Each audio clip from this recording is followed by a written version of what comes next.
Hi everyone and welcome to Bonnie Astrology. Today I'm going to be discussing April 2025. It's astrology and what it means for your zodiac sign. As always, if you do enjoy this video, don't forget to give it a thumbs up to let me know that you like it. Subscribe to the channel for regular astrology content from me. And if you want to check out my website or follow me on any of my socials, they're all listed in the description box below. So firstly, I'm going to go into the astrology of April 2025 briefly, and then I'm going to cover what it means for each of the individual zodiac signs. If you want to click ahead to your zodiac sign, feel free to do so. I do suggest you watch your rising for the most accurate results. So there's a lot to like about April 2025. Both Mercury and Venus will be going direct. Mercury goes direct in Pisces on the 7th of April and Venus goes direct in Pisces on the 12th of April under the full moon in Libra. And from the 12th of April until the 4th of May, we actually have this period where all the planets are direct, which is the prime time to initiate something, to take action, to start something new, to go forward with more of a fast-paced momentum in life whenever all the planets are direct. So that's a really fun period to look forward to. It's a very successful period for a lot of people where it will be easier to initiate something and get something off the ground. Now, Mercury goes direct in Pisces on the 7th of April at 26 degrees, and then Mercury enters Aries on the 16th. Between the 7th and the 16th, just bear in mind that even if Mercury is direct, miscommunication still can occur. It is in the shadow period, but more so because Mercury does not function so well in Pisces. It has its own way of functioning well, though it's just not necessarily what Mercury is comfortable with. When Mercury is in Pisces, even if it's direct or if it's retrograde, it can be a time where there is more of a focus on feelings and intuition. People with Mercury in Pisces are naturally gifted poets, they're naturally gifted psychics, and this can be a time of focusing more on your intuition, relying more on your intuition, being creative, being poetic, being in touch with your feelings, writing about your feelings, creating art, rather than being sure what the details are, the facts are. And for that reason, miscommunication can still happen. I've also noticed that people that have Mercury in Pisces natally can suffer from memory loss and have trouble remembering things or retaining information. So if you're not necessarily feeling so clued in, you're feeling still a little bit spacey or foggy during that time with communication, that is why. When Mercury enters Aries on the 16th, where it will be for the rest of April, even though it will be in shadow for a period of that, it is a time to be more direct. It can be a little bit more confrontational, a little bit more blunt, but it tends to be more on the nose when it comes to communication. Now, Venus goes direct in Pisces on the 12th, and Venus will be in Pisces until the 30th when Venus enters Aries. Venus loves being in Pisces, and in direct motion, this can be more positive for our relationships and our connection to others. There can be compassion, an increase in compassion, an increase in unconditional love dynamics. But the thing about this is that Venus is actually connecting with the North Node and Saturn. So this cycle of Venus retrograde, the post-shadow energy, is actually very fated and karmic. Retrograde's energy are about the past, they're about reflecting. So the reflection and the reconnection that you've done with Venus and Pisces may result in new commitments or committing to a new path or going in a new direction. That can be for some people reuniting with a past relationship, not necessarily romantic. It can be any kind of relationship, or it can be another way of making money.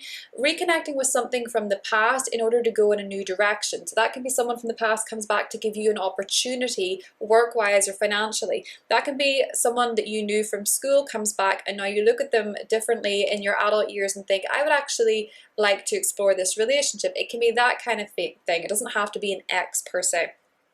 Venus direct in Pisces connecting with Saturn and the North Node can represent new karmic directions. It can also represent karmic relationships. So if people do enter your life at this time, pay attention because they may be part of a bigger storyline in your life.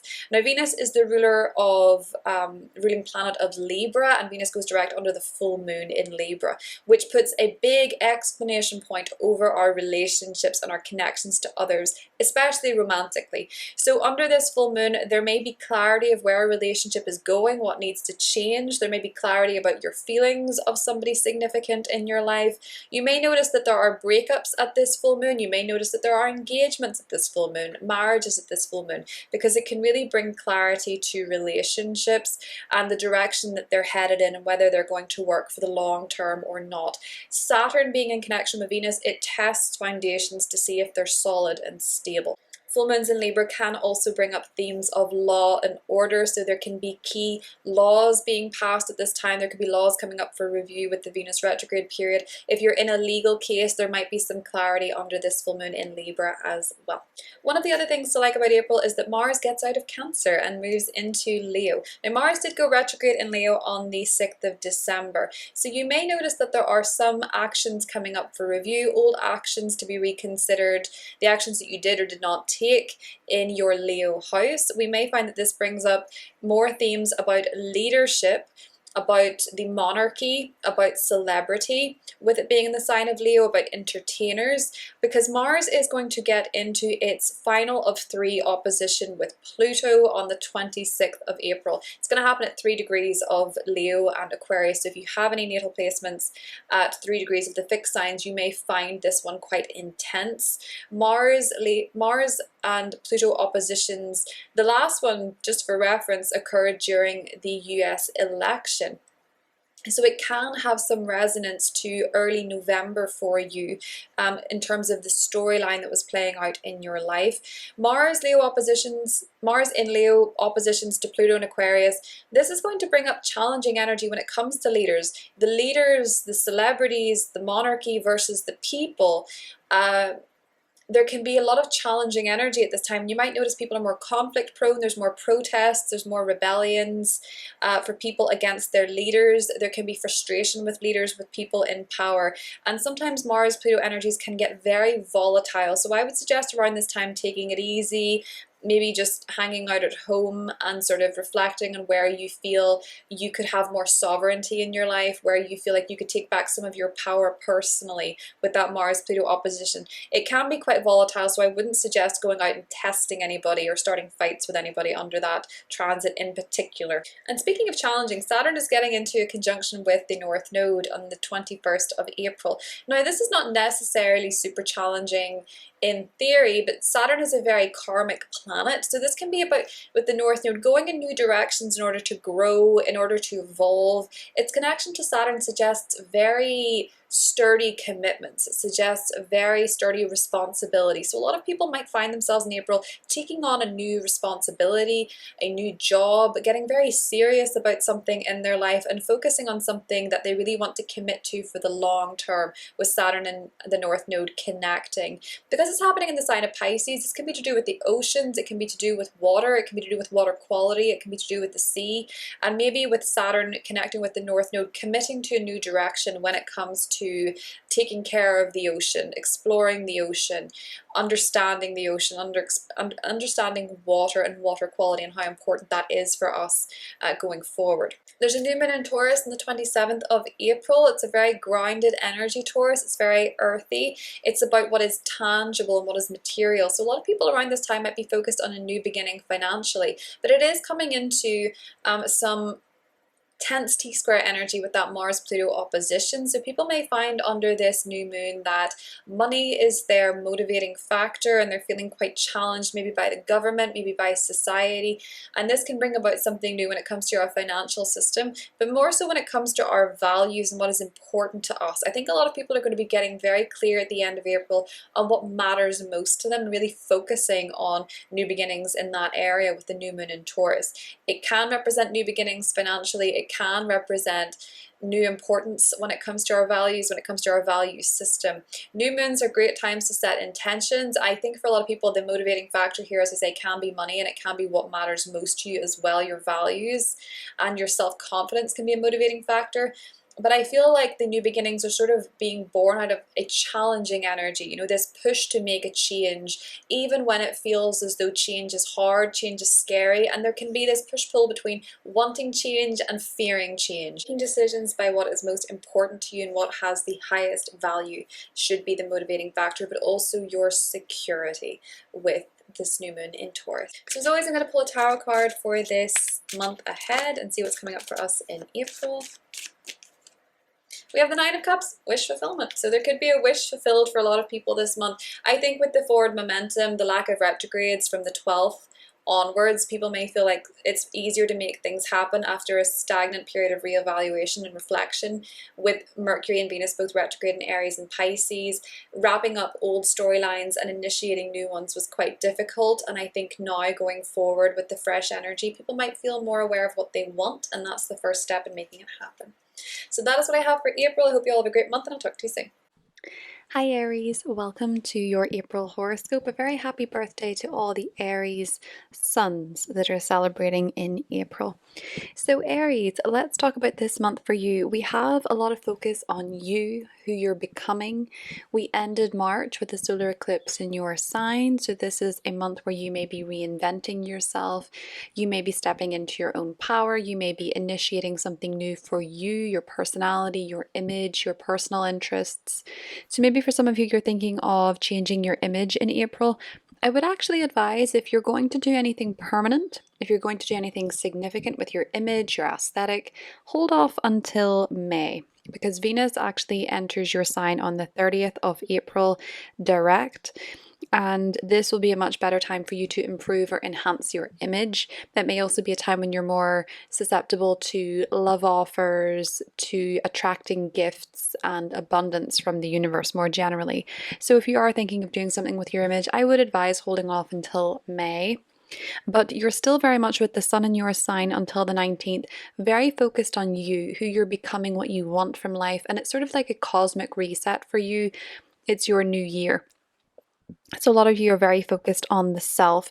Mercury goes direct in your 12th house in the 7th and re-enters your sign in the 16th, and actually gets into a conjunction with Neptune. So Neptune is now in your sign, and this is giving you more of a spiritual interest in the world, or just spirituality in general. You may be feeling a little bit more interested in what your dreams are telling you, more interested in your unconscious. You might be a little bit more interested in going with the flow.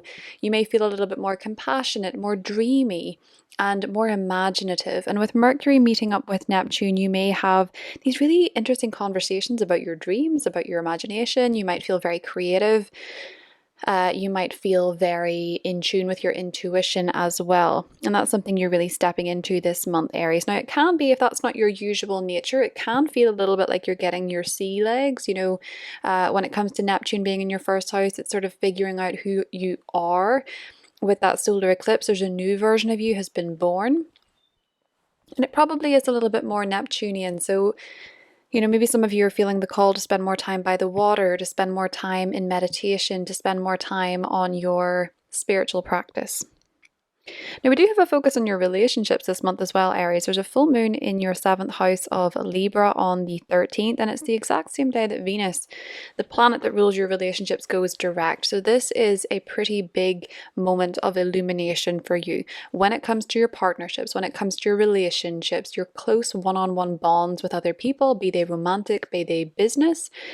It's illuminating what you need to know in that area. And with Venus going direct, it gives this sense of clarity on where you've been reevaluating your relationships, particularly your approach or your role within relationships. There's clarity on what relationships are in your life, what they mean, what they represent, whether there's balance or not. That's been a big theme about this retrograde. Whether they're balanced or not, and you're really getting clarity around that full moon on your partnerships, your relationships. Now, this could be that there's a significant event occurring when it comes to your relationships. Maybe some of you are splitting up with a partner. Maybe some of you are getting back with a partner. Maybe some of you are falling in love. Maybe some of you are getting engaged, getting married. Venus is in a conjunction with Saturn, so there's this sense of testing the commitments, testing the boundaries for everyone this month, particularly for you. And I feel as though if some of you with Venus retrograde in the 12th have uncovered a betrayal, you may figure out that it's not the time to commit at all. It's maybe the time to leave. But for others of you, you may have done some significant healing within a relationship or within yourself, which is changing your perspective on relationships. I think this full moon for you is a positive bookmark going forward on what you need and want from relationships. It's very much putting your relationships into the spotlight, and you could meet someone around this time or commit to someone at this time. And if you do, it's coming from a very soulful place with Venus and Saturn in your 12th house. But for some of you, it could be letting go. For some of you, it could be committing deeper. It really depends on where you're at, your own personal transits. But it is absolutely highlighting your close relationships, Aries. We do have a lot of activity still happening in your 12th house. I think a lot of you could be with the North Node in the 12th, connecting with Venus retrograde, connecting with Saturn. Some of you may be deciding that you're going to see a therapist, you're going to work on your unconscious, and you're going to work through some stuff from the past because you realize that to step into this new identity of yours, you have to let go of the past. Neptune in the first house can bring a big energy of forgiveness of yourself and others. And this can be a time when you're really wanting to let bygones be bygones, let the past be the past, and work on healing something so that you can step in these new directions. North Node going through the 12th house often puts a person in this place of wanting to explore their unconscious, wanting to heal, wanting to take some time alone, wanting to work through their emotional baggage, so to speak. So you may find that on one hand, you're stepping into this new identity, and on the other hand, you're looking a little bit behind you in order to heal and make sure nothing catches up with you, Aries. One thing I really enjoy for you this month is that Mars, your ruler, is changing signs. It's moving out of Cancer. Mars, does not operate so smoothly in Cancer. It's put a lot of focus in your home and family, and that could have been a very challenging area. Maybe not family, maybe property. But now that Mars is moving into Leo, your 5th house, you're feeling more bold, more risk-taking is involved here, more adventure. You're feeling more focused on fun, enjoying yourself, having a good time, focusing on your kids. Your kids, if you have them, could be a little bit more unruly or argumentative or temperamental with Mars. It can also be that you, if you're single or dating, you're finding people that you are very attracted to, that you want to date, you're pursuing romance, you're pursuing art, you're pursuing creativity. And it's a fellow fire sign, so I think more generally you just feel a little bit more energetic. You feel a little bit more uplifted, you feel more positive. And you actually feel like you can be more direct, you can act the way you want to, Aries, rather than sort of having to sidestep. I think a lot of you are going to be having more time for fun, more time for enjoyment. The only thing about this that's a bit tricky is that Mars does get into its final opposition with Pluto. That's been a 3-prong transit that's going back to November. You may find that there's a bit of a power struggle perhaps in your life, with your children. There can be power struggle with friends. There can be a power struggle with someone about plans for the future. You could find your friends maybe don't like someone you're dating, or you find that someone you're dating doesn't really like your friends, or they have a bit of an argument or something like that. But it can be with this that there's also the understanding that you are creating the future at every moment, and you're sort of maybe seeing how you're standing in your own way of creating the future that you want as well, Aries. I feel like you may be feeling very passionate about something, or passionate about someone, or passionate generally, and there's this sort of power struggle coming in from someone who wants to tell you how it should be done or what you should do, and you're feeling very much like your own mind, your own heart. It's what's on your heart will matter to you the most from the 18th, Aries. We do have financial new beginnings ahead for you. Taurus season begins on the 19th, and we have a new moon there on the 27th.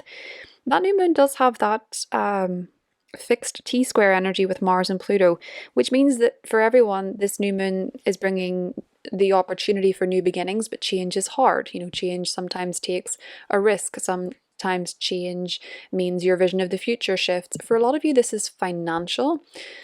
So there could be a new way of making money comes out of this new moon. It could be for you, Aries, that you're making money behind the scenes because it's ruled by Venus in Pisces.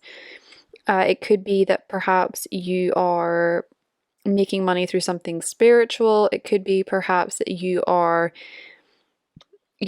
just setting yourself a new set of values and principles. If it's not financial, new values and principles that are more spiritual in nature. They're a little bit more, what's the word?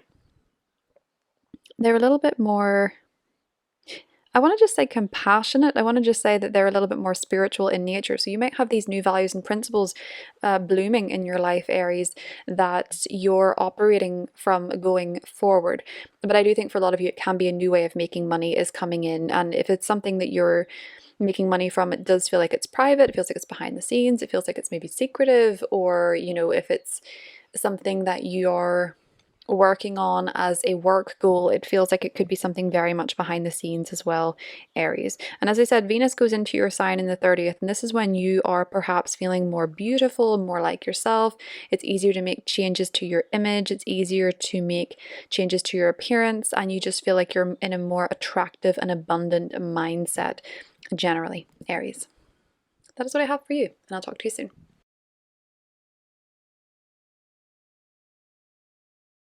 Hi Taurus, welcome to April 2025. This is your horoscope for the month ahead. Taurus, your ruler Venus, let's start with that. Venus is going direct on the 13th under a full moon in Libra, which is for you, your 6th house. So you're beginning to feel a lot more clear this month, Taurus. You're beginning to feel a bit more like yourself again, especially as we head towards your season. Your season is going to start with Venus direct and in Pisces, the sign of its exaltation, which is beautiful energy for you. We have a new moon in your sign. This month, while it may start off a little slow, where you may still be feeling a little bit more introspective, you may be looking back a lot over your shoulder at the past, particularly past friendships. You may be reevaluating friendships, your relationships to your friendships and your social networks and your communities, the groups that you're a part of. You might be reflecting on your wishes for the future.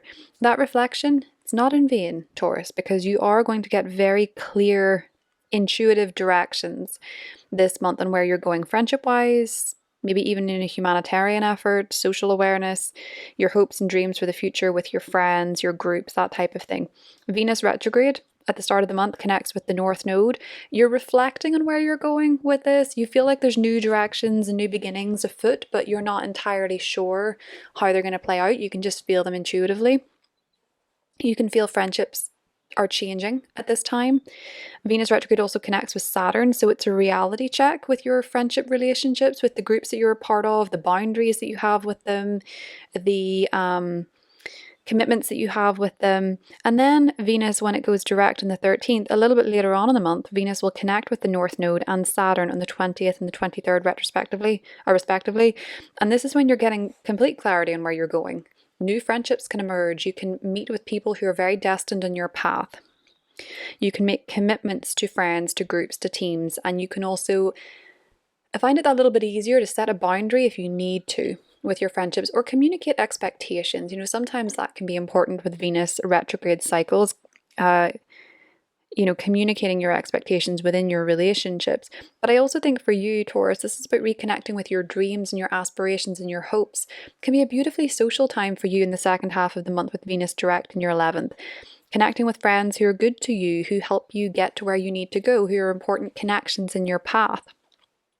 That's what the nodes do. They really connect you with your destiny, and sometimes they fast track you there if you've gone off track. So if you have a wish or a dream or a manifestation, you might find in the second half of the month that there's something coming in that's quite exciting for you, Taurus, that you really want to commit to. The full moon in Libra in your 6th house while your ruler goes direct in your 11th. So you might get clarity when it comes to your working relationships, especially if there's a co-worker friendship dynamic that's maybe been a bit strained or confusing. For a lot of you with the full moon in the 6th house, this is really bringing your health into the spotlight as well. Venus rules your 1st house of the physical body. The full moon's in the 6th house of health. You may get clarity on a health issue. You may get clarity on something to do with your body, fitness. You might reach a milestone, a goal, a fitness goal. You might be doing something that is from the motivation of health, whether that's running a marathon or, just Taurus, I would say really focusing on your well-being. This can be a job change for you as well. This can be a change in the people that you work with. This can be a change in your roles and your services, especially if you work in something that is to do with beauty. You know, Libra as a sixth house can be working in the beauty industry, with makeup, with hair, that kind of thing. Taurus, but I think for a lot of you, it's really just simply putting your job and your routines into the spotlight, and there may be changes there. I think with it being ruled by a Venus Saturn conjunction in Pisces for you, it's really in terms of what's best for the future, what's best for your goals, your aspirations, your wishes, and what would make you feel more fulfilled. There may be a key manifestation comes up in your work or your health or your fitness, Taurus. But it's especially illuminating your friendships, and if they cross into your working life, they're more so illuminated with this full moon. I often find with full moons in the sixth house that people can reevaluate their relationship to the gym, to their doctors, to their personal trainers, to their nutritionists, to people that help them with their health. That can be a moment of reevaluation there, but more often than not, it is a moment of bringing your awareness to how you feel about those areas more than anything else, Taurus. Mars is entering Leo on the 18th, and for you, this is your fourth house. So this is your family, this is your home, this is property. This is where you're being more bold, this is where you're taking action, this is where you're taking the lead. I think with Mars being here for a lot of you, you may feel like getting stuck into a home renovation project or decorating, painting, putting your physical energy and effort into your home. This can, if not channeled well, it can bring about spats or conflict with home people you live with, roommates, family. It can be a little bit more tense, a little bit more heated at times with Mars going through the fourth house. Especially around the 27th, when Mars is in an opposition to Pluto in your 10th. You may feel dragged in two different directions when it comes to your home, the efforts you're putting into your family, your home, your living situation, and the changes that you're making with your career. There could be a bit of conflict maybe with a boss when it comes to your work-life balance. You may feel like someone at work is trying to control you, or you may feel like you're trying to get more power, you're trying to make transformations that suit you, that suit who you're becoming. And maybe this is frustrating to your family. Maybe there is a clash of ideals when it comes to what you're doing for work versus what your family think. These two areas of life get into a little bit of a push and pull power struggle under that opposition. I would suggest if you could, I'm not saying to be avoidant or anything like that, but I would say if you could, try and stay away from things being too heated.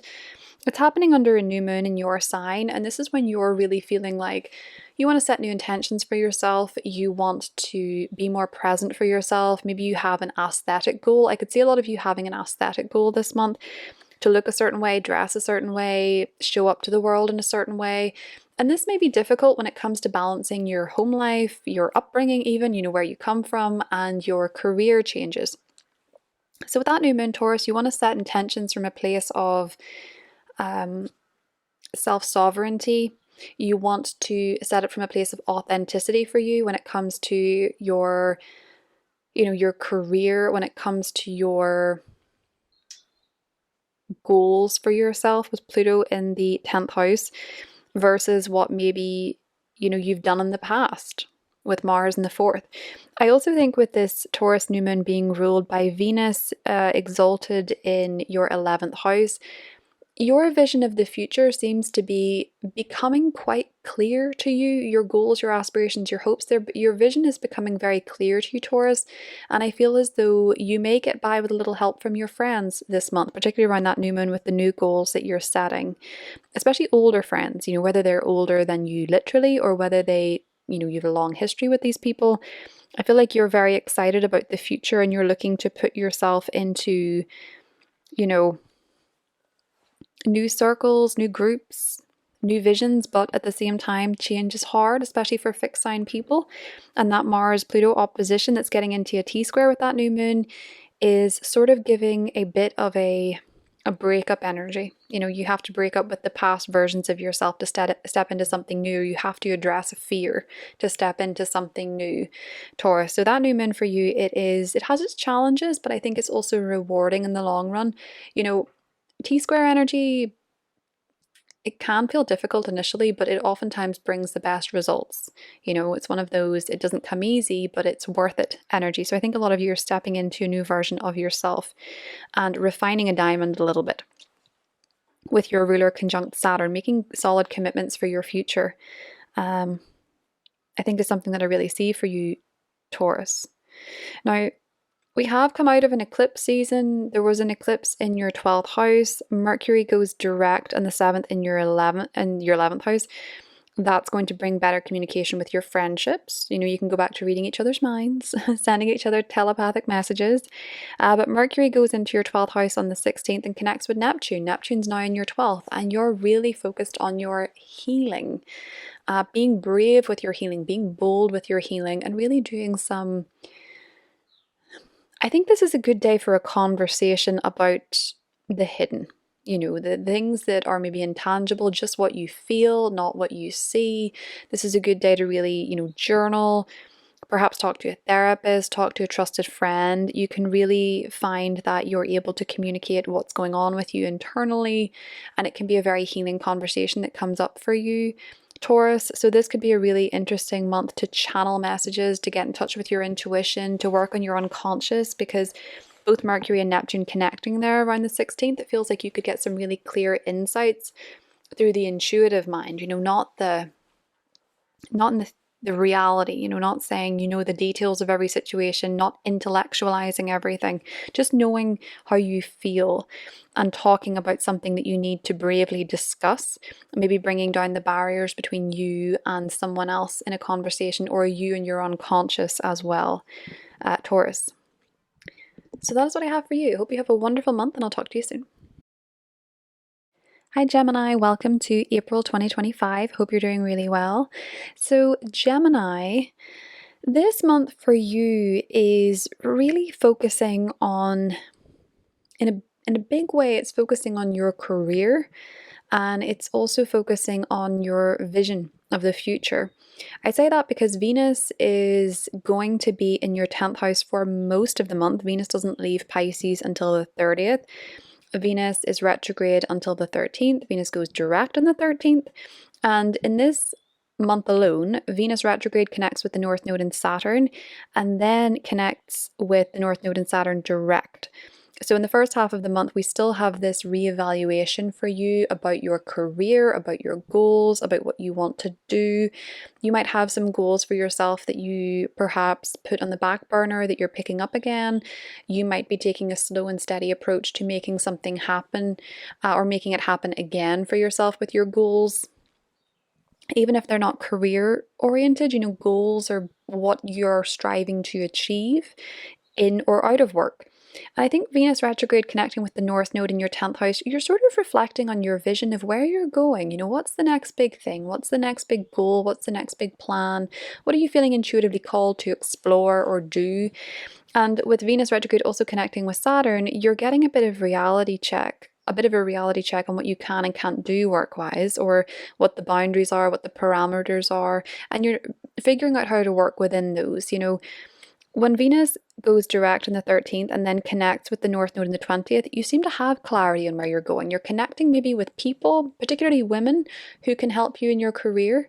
When Venus connects with Saturn on the 23rd, you seem to be pretty ready to make a commitment, or you seem to be committing to a plan or a goal of yours because of this reevaluation and this, reassessment of your career and your career goals. Women may bring you important opportunities this month in career, yes, or they might not offer you an opportunity directly, but they may say something or tell you something that helps solidify in your mind or crystallize in your mind what it is that you want to do, the direction that you're going in, Gemini. So it's quite an exciting one when it comes to Venus going direct in your 10th house. You can be the real cream of the crop with social connections work-wise. You can be viewed favorably. You can be everybody's office crush. You can be dressing better at work. You can find that you're a magnet for opportunities, especially when Venus goes direct, Gemini. So pay attention this month to any, divine intervention when it comes to your career. Maybe a chance encounter, maybe a chance opportunity. Just pay attention,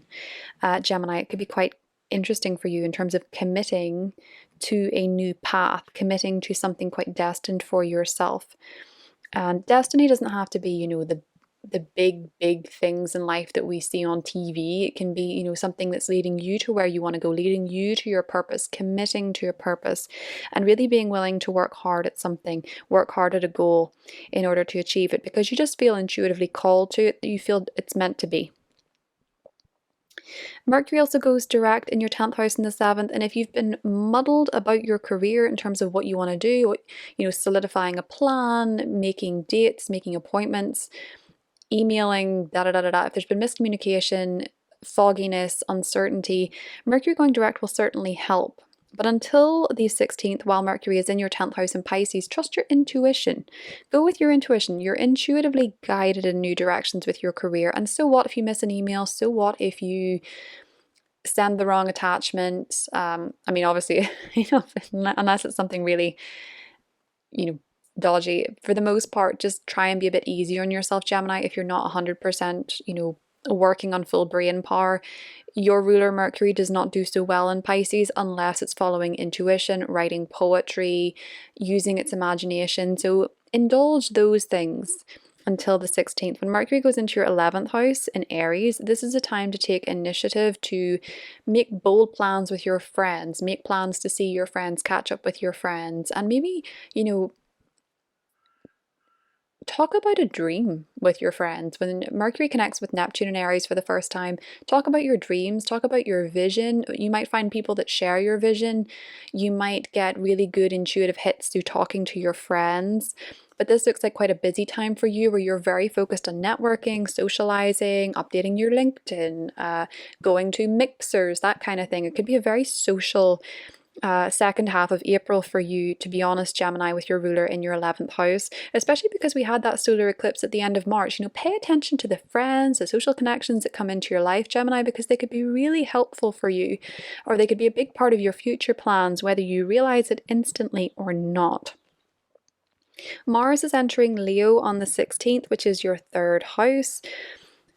For everybody, this is an energy boost. For you, you may find that you want to get more involved, be more active in your community. So you might find that you're wanting to go to community events, you're wanting to work on something locally.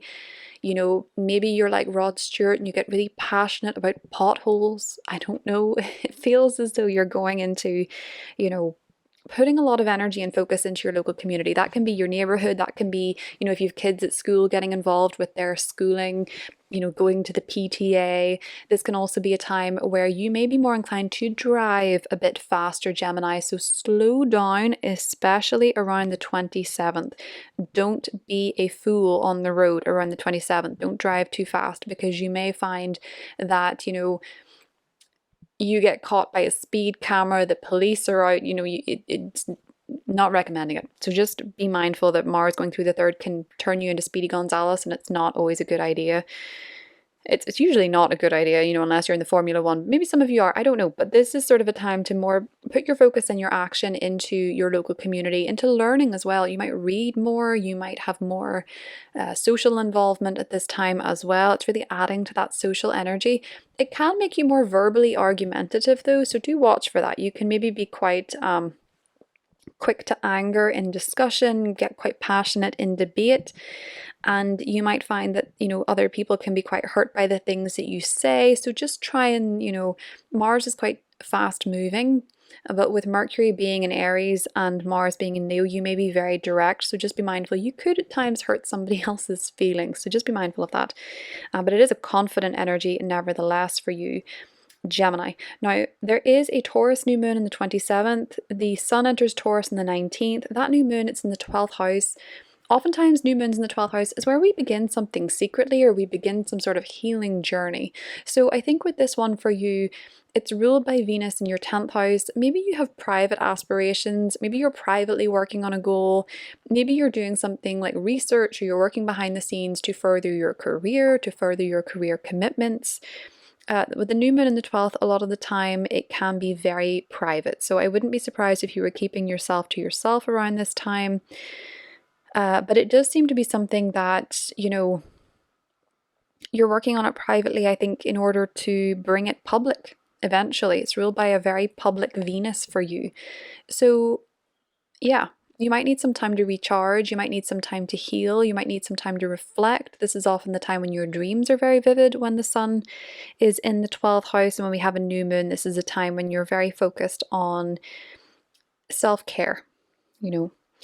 With that T-square energy with Mars and Pluto, Mars being in the 3rd, Pluto being in the 9th, I feel like a lot of you may be feeling very focused on your mental health, focused on taking care of your mindset, sort of, you know, maybe working through some beliefs that are a bit toxic with Pluto in the 9th, maybe letting go of some, you know, religious trauma, spiritual trauma, perhaps. That can be something that you're working through in the long run with Pluto in the 9th. Mars being in the 3rd, it's about, you know, rash communication. I feel like for some of you there could be communication that doesn't go so well around this time, and it sort of maybe sets you into a place of wanting to heal and wanting to work through some past patterns. I don't know if you can hear this, someone has just gone ham with a lawnmower, but hopefully you can't. But this new moon, I think for a lot of you, you could be cutting the grass. That could be a sign. That's very Taurus season. But for you, Gemini, this new moon is very private, it's very behind the scenes, and I wouldn't be surprised if a lot of you were sort of thinking on, you know, working through some limiting beliefs when it comes to your mindset or when it comes to your view of the world, and really wanting to sort of reframe those for yourself in order to have a better experience. Possibly career-wise, maybe you're addressing some limiting beliefs when it comes to what you're capable of or what you can do, what your goals are, Gemini. Venus enters Aries on the 30th, and this is your 11th house, which brings us into May. May will be a lovely social time for you as well, with Venus being there, where you can really connect with friends, you can have a lot of invitations to parties, you can have a much more lively social life, Gemini, something to be enjoyed. That is what I have for you, and I'll talk to you soon.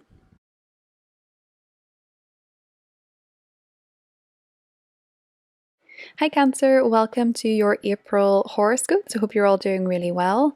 So Cancer, let's start with your first house. Mars is leaving your sign on the 18th after an extended stay.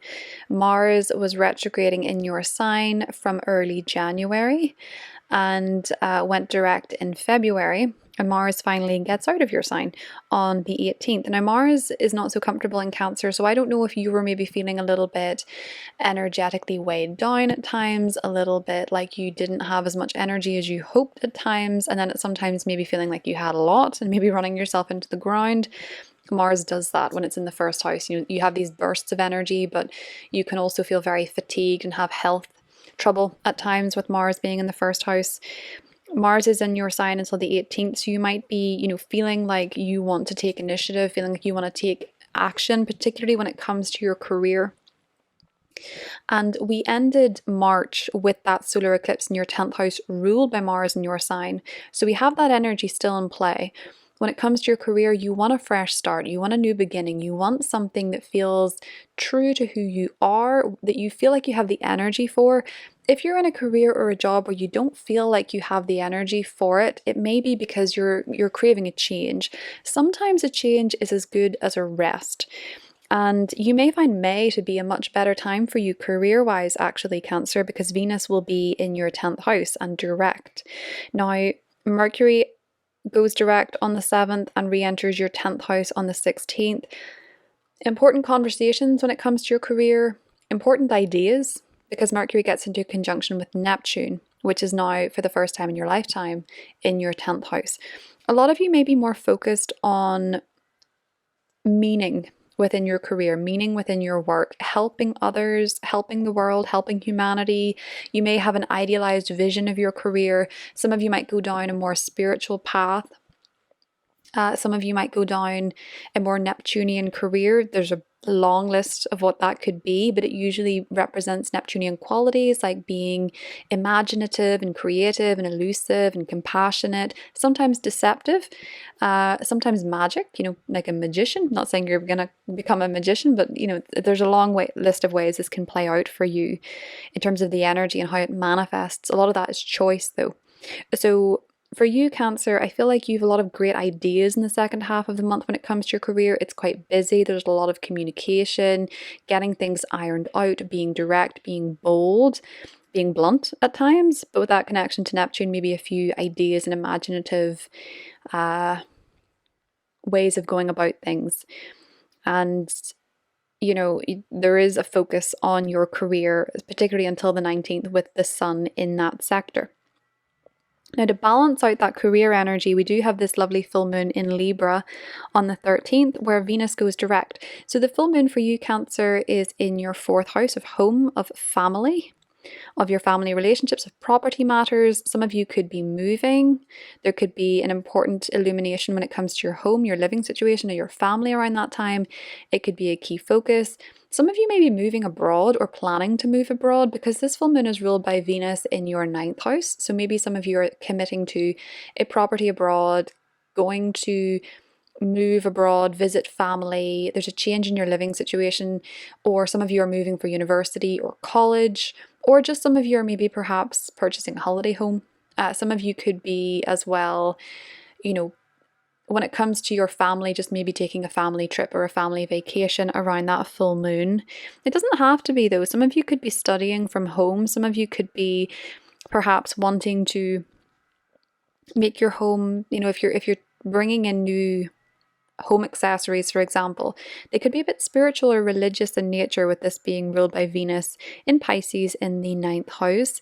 With Venus direct, your relationship to your family is probably going to improve with that full moon, but it can illuminate, if you've been struggling to find the Venus retrograde story, it can illuminate what the change has actually been for you, Cancer. But it does bring your home and family into the spotlight. And there can be religious factors or spiritual factors or travel or visa factors affecting what's going on with your family at this time. Mars going into your 2nd house in the 18th, this is why you're feeling very entrepreneurial. You're wanting to take action on your finances, make more money. You have boldness within you, to be brave, to make money, to perhaps even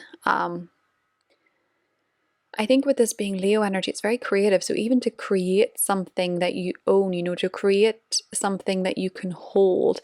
But for most of you, this is about being entrepreneurial, coming up with ideas on how to make money, feeling inspired to achieve a financial goal. With Mars going through the 2nd house, it does get into this opposition with Pluto in the 8th and the 27th for you, Cancer. This is going to be very financially oriented. There can be power struggles financially, where there's maybe changes going on with your spouse's money, or transformations with your spouse's money, or a business partner, or the money that you receive from the government or some other source, not money that you make, as opposed to the money that you make. Maybe there's a bit of a power struggle with you and a spouse when it comes to the financial arrangements or the financial spending.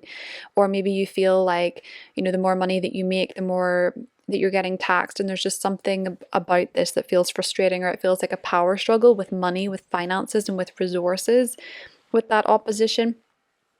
You can think back to early November, the first week of November, what was going on there with your financial situation and your partner's money, because it can give you a clue, but it can essentially bring this bit of a tug of war when it comes to finances, or just frustration when it comes to making the changes that you want to make, or, the changes someone else is making. It can be a frustrating opposition for that one. It's also connecting with the new moon in Taurus, which for you, Cancer, is actually, it's putting the focus onto your friendships, your social communities, and your social groups.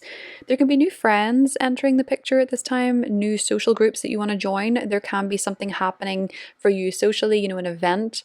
New moons in the 11th tend to coincide with social plans.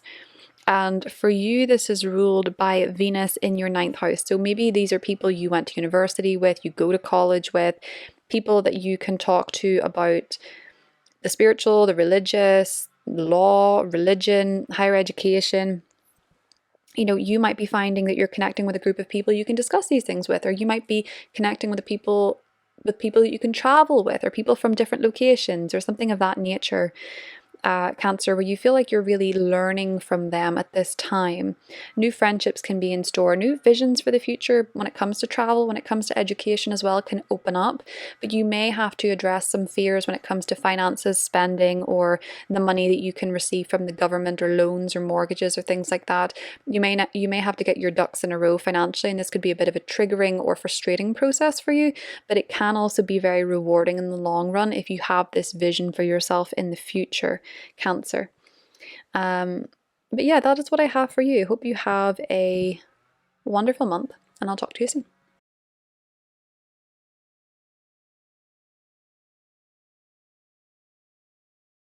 Hi Leo, welcome to April. Hope you're all doing really well. So Leo, let's talk about your horoscope for the month ahead.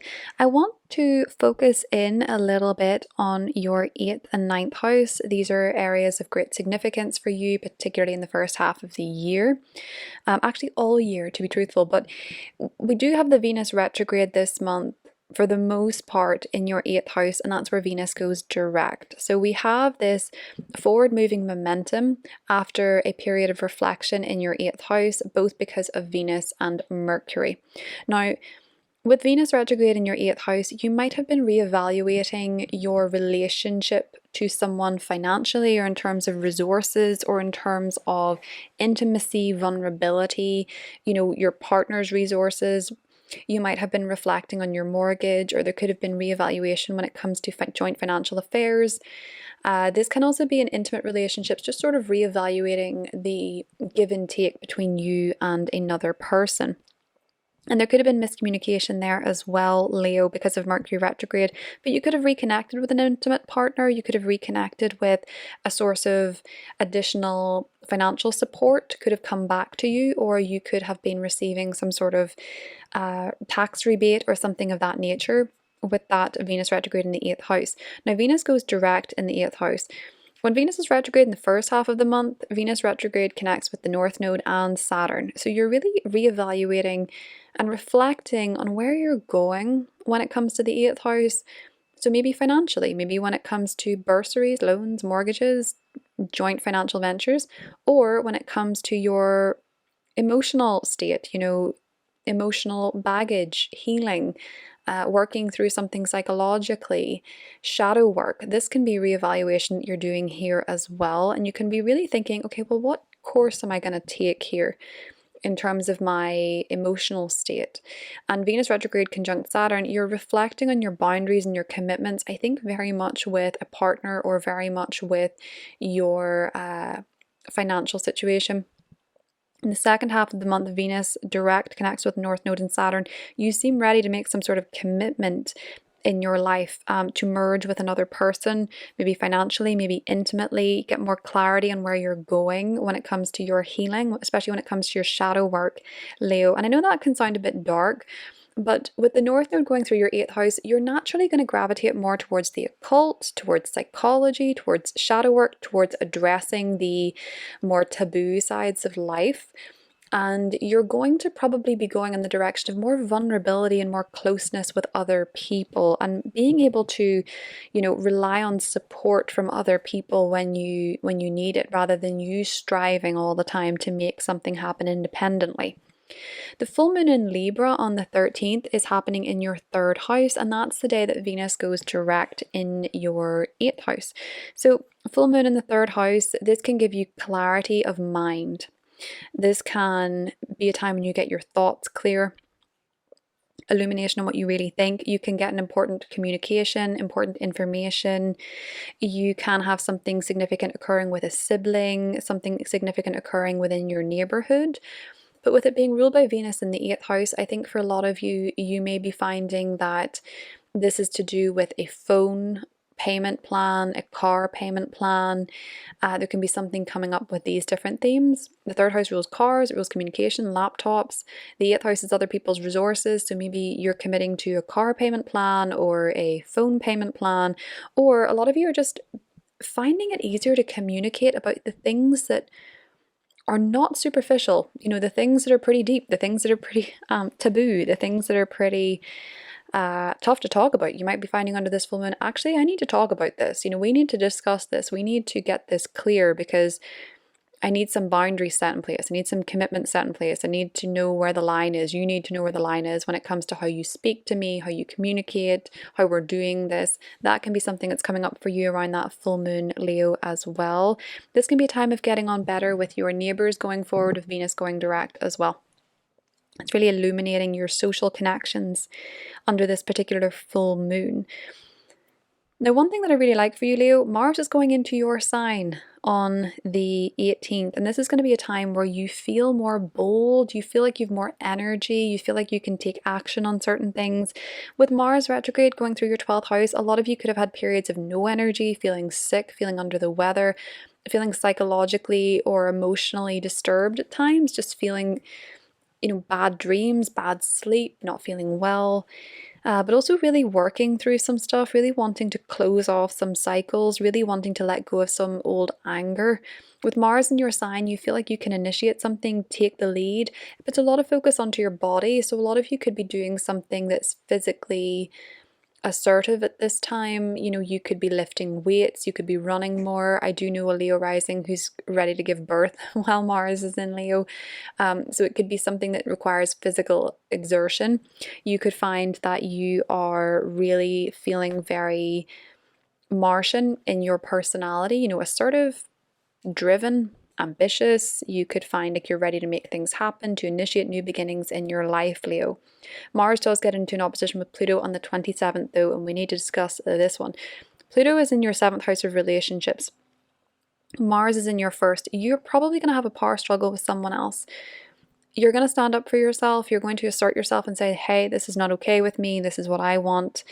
You could find that you really want to, if you feel like someone else is trying to control you or manipulate you or overpower you, I think you will be really quite angry and really quite frustrated. This is a time to stand in your sovereignty, but it's not a time to be aggressive. It's not a time to be, it's not a time to react from a place of hostility or anger. It is a time to stand in your own sovereignty and sort of, with the North Node in the 8th house, with Saturn there, assert a boundary with someone. Say, hey, you're overstepping. I'm going to come back to this later. Don't let it escalate, but do feel your own sovereignty. Do feel powerful. Know that you're powerful in these situations.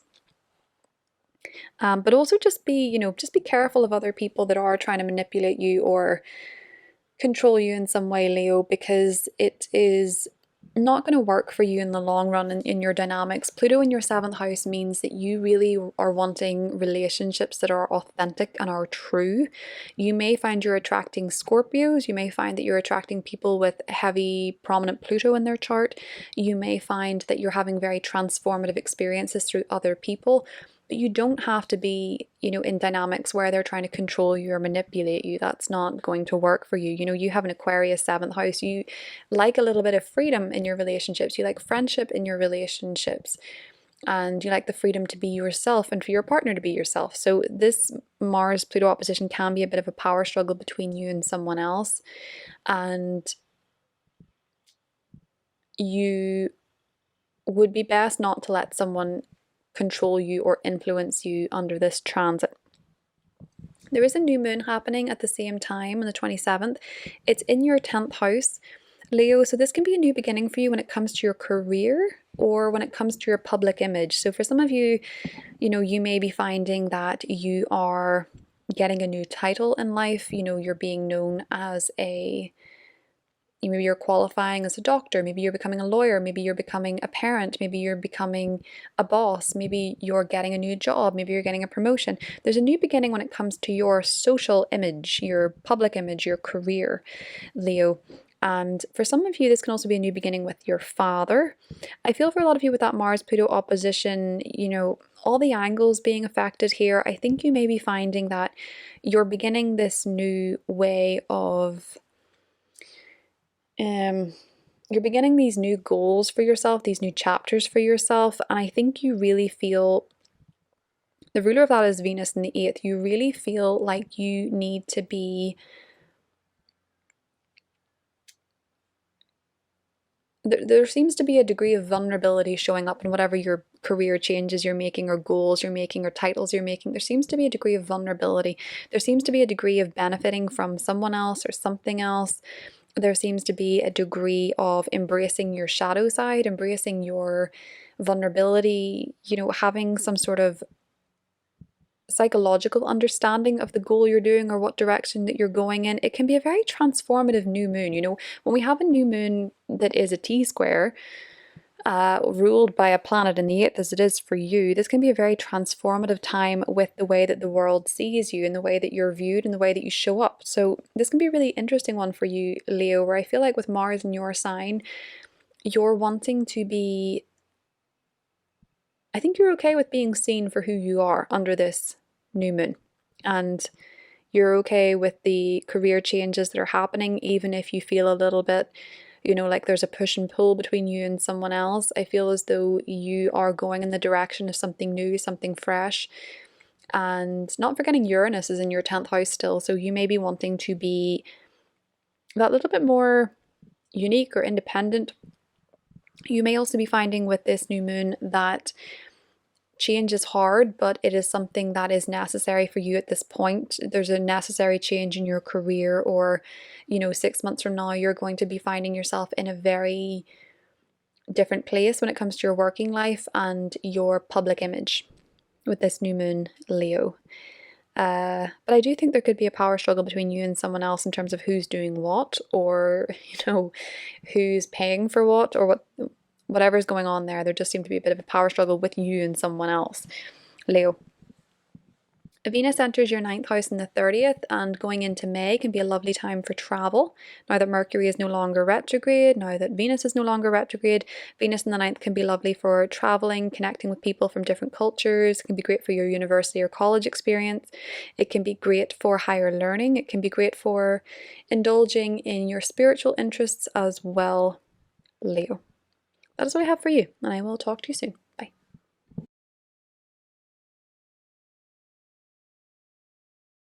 Hi Virgo, welcome to your April horoscope. I hope you're all doing really well. Virgo, good news this month. Your ruling planet, Mercury, is going direct. So Mercury is going to be stationing direct on the 7th in your 7th house, which means that when it comes to communication with partners, with relationships of romantic or business kind, with your partners, communicating with others generally, I would say as well, it starts to improve. You find it a bit easier to find the words. You're not having to go over the details as much. You're not having miscommunication with important people in your lives as frequently. Obviously, it's in Pisces. Mercury is not so comfortable in Pisces, and sometimes you have to lead with your intuition. But for the most part, this is improving your communication within your relationships. Now, there's a big focus on relationships this month. So while Mercury is going direct after being retrograde for the first 7 days of the month, you will find that there are other factors in store when it comes to your relationships aside from communication on its own. So Venus, the planet of love, the planet of relationships, is retrograde in your 7th house of relationships until the 13th of the month. Now, when Venus is retrograde for the first 13 days of the month, you're going to find that you're reflecting on the direction that you're going in a key partnership or relationship. Now, for some of you, Virgo, this could be to do with legal matters.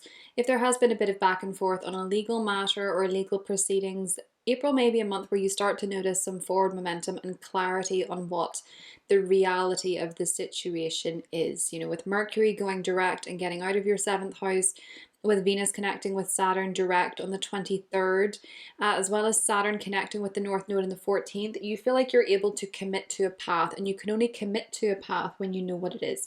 So I think for a lot of you, there could be relationship commitments being made this month, clarity on legal matters, but there may also be, for some of you, maybe meeting a significant partnership you can commit to, or I think for a lot of you, you're really looking at relationships from the perspective of, does this have long-term potential? Is this a wise choice? Is this a sensible choice with Saturn being involved? Neptune being out of your 7th house now, you're going to see relationships that bit more clearly, particularly with Saturn there. And Saturn can be quite a sobering influence. So, for some of you, maybe it's time to release a relationship that has had its time, that you can't see progressing, that you feel the lessons have been learned. Or as I say, for some of you, it could be deeper commitments or forming significant partnerships and relationships in your life as well, Virgo. Now, the full moon in Libra on the 13th is going to be happening in your 2nd house. This is to do with the money that you make. So your financial situation may very well be highlighted at this time. And it's also highlighting, because full moons are oppositions between the sun and the moon, it's also highlighting your partner's money. So there's illumination when it comes to financial matters of all kinds this month, Virgo. And with Venus going direct in your seventh house, it feels as though maybe your partner's money is improving, your partner's financial situation could be improving. I think for a lot of you, this full moon is really casting a light on your spending, what you're spending money on, the things that you own. For some of you with Venus going direct, maybe this is a time where you're perhaps letting go of some stuff that you own, doing a clear out with a partner, or doing a clear out more generally with your items and your possessions. But full moons in the second house usually coincide with some sort of payment. And it's interesting because, Venus is in your seventh house. You may be getting paid because of a legal matter, a payout from a legal matter. You may be getting paid by a partner. If a partner or a close relationship has owed you money or something of that nature, that could be the source of where your money is coming from. Or you could be at this time figuring out some sort of payment plan, or making a payment for a wedding or a marriage, or maybe even really getting very clear in your values and your wants and your needs when it comes to a relationship, the type of relationship you'd like. That can be something that comes up with this full moon as well, but it's very illuminating, this one, because of Venus direct as well. Now, Mercury in direct motion re-enters Aries on the 16th.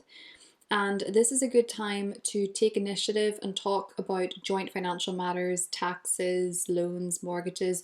There might be a lot of communication about these matters. It connects with Neptune, so for a lot of you it does bring in the energy of perhaps a partner or a legal matter being involved with this, because Neptune rules your seventh house. But it can also be for you that you have some sort of intuitive knowing about your joint financial situation, just a hunch, just an intuitive inkling about your finances, and you may very well be right with the Mercury-Neptune conjunction in your 8th house. This can also be a time when you have a very healing conversation with a therapist or a psychologist, or someone who can really help you with your mental health, or unraveling some sort of emotional baggage that is withheld in the 8th house. You might find as well that you have a very unusual dream that maybe makes you feel, Virgo, as if you have something to heal or something to work on internally around that conjunction. Now, Mars is entering your 12th house on the 18th. This is taking away a bit of the pressure from your friendships, from teams, from groups that could have been a bit frustrating or irritating, although they may have taken up a lot of your time and energy with Mars. Mars is now going into your 12th house of endings, and I feel like a lot of you are taking action on letting something go. You're wanting to get rid of some stuff. You're wanting to make space. You're wanting to clear out. You're wanting to sort out your mindset. With the 12th house, it's very much about the unconscious, and this could be something you're looking to tackle. You could be with so much in the 8th house, and then the 12th house, Virgo, be very focused on working through something. Shadow work, something of that nature, with Mars being there. It's having the bravery to do that, having the courage to do it. And you might find with Mars going through the 12th house that maybe your energy's not so high. Maybe you're a bit sleepy.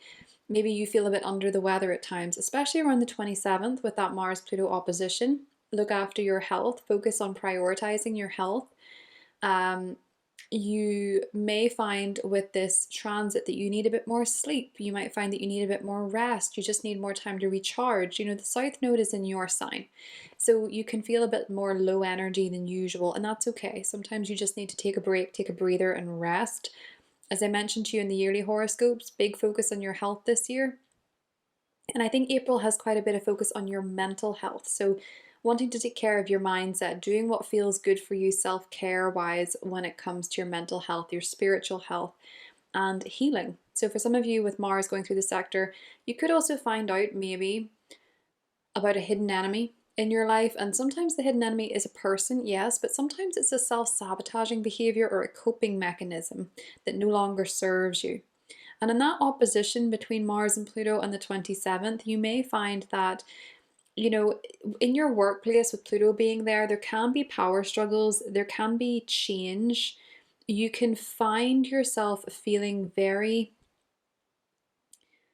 down if you're in an environment with Pluto there where you feel like you're being controlled, you feel like it's not authentic, you feel as though you are not being heard, And I think for a lot of you with Mars opposing Pluto, you might find that there's something, you may find that you're getting progressively more frustrated with somebody in your workplace who is in some way, shape, or form kind of shadowy. You might even feel a bit paranoid about this person with that Mars Pluto opposition. But I think for a lot of you, what this is really saying for you, Virgo, is that you need to, as I say, focus a little bit more on your health, focus on your ability to make changes when it comes to your work, when it comes to your health, when it comes to your well-being. And if you're looking for a clue on what this might be, think back to early November, what was going on for you work-wise at that time or health-wise at that time. There may be something that mirrors what's going on now. And I think you're looking to make some changes more generally in the workplace. But Mars Pluto oppositions are just, they're quite unproductive power struggles. So just be careful of that day. Don't let someone bait you into an argument. Don't let someone bait you into a conflict. There is a new moon happening the same day as that opposition, and it's happening in your 9th house. So for a lot of you, Virgo, there may be tension at work. There may be things that are bothering you. It could be time to plan a trip. It could be time to take a holiday. It could be time to plan a vacation. Particularly with a partner, as it's ruled by Venus in the 7th house. This might be a time to perhaps sign up for a course, sign up for a degree. You might be going to get a new degree. You might be signing up for some sort of potentially even a spiritual event or a religious event, or you may be getting quite clear in your spiritual and religious perspectives, maybe through a partner, maybe through someone significant in your life. They could be opening your mind up to new possibilities. Some of you could be beginning a long distance relationship with that impact between the 9th and the 7th house as well. Some of you could be traveling to see a partner, traveling for a partner, traveling with a partner, or some of you could be traveling for business as well. But I feel with that 9th house, a lot of it is about seeing the bigger perspective. And one thing that is true, Virgo, with this new moon is that change is sometimes uncomfortable and difficult, but that can also be a sign that you're setting yourself up for better things, because staying the same can be just as painful and challenging. So you may be finding under that new moon that you're having a perspective shift, and it's maybe calling you to make a few changes. And that is what I have for you, Virgo. I hope you have a wonderful month, and I'll talk to you soon.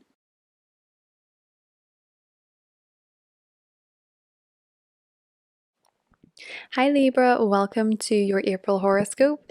Libra, this month we have a full moon in your sign, and it is on the same day that Venus goes direct. We have the full moon in Libra on the 13th of April, maybe the 12th, depending on where you are. But with a full moon in your sign, it puts you firmly in the spotlight. And full moons in your own sign can make you feel a little bit more sensitive, a little bit more self-aware, and a little bit more self-conscious. Your relationship with yourself takes center stage under this full moon. Now, for a lot of you, it can be to do with your body. You might be noticing something with your body under this full moon. Maybe you notice that you're developing an intolerance for a certain food, a certain drink, a certain ointment, whatever the case is. You might notice through your increased sensitivity that something just doesn't really work for you. This full moon is ruled by Venus. Venus is going direct in your 6th house.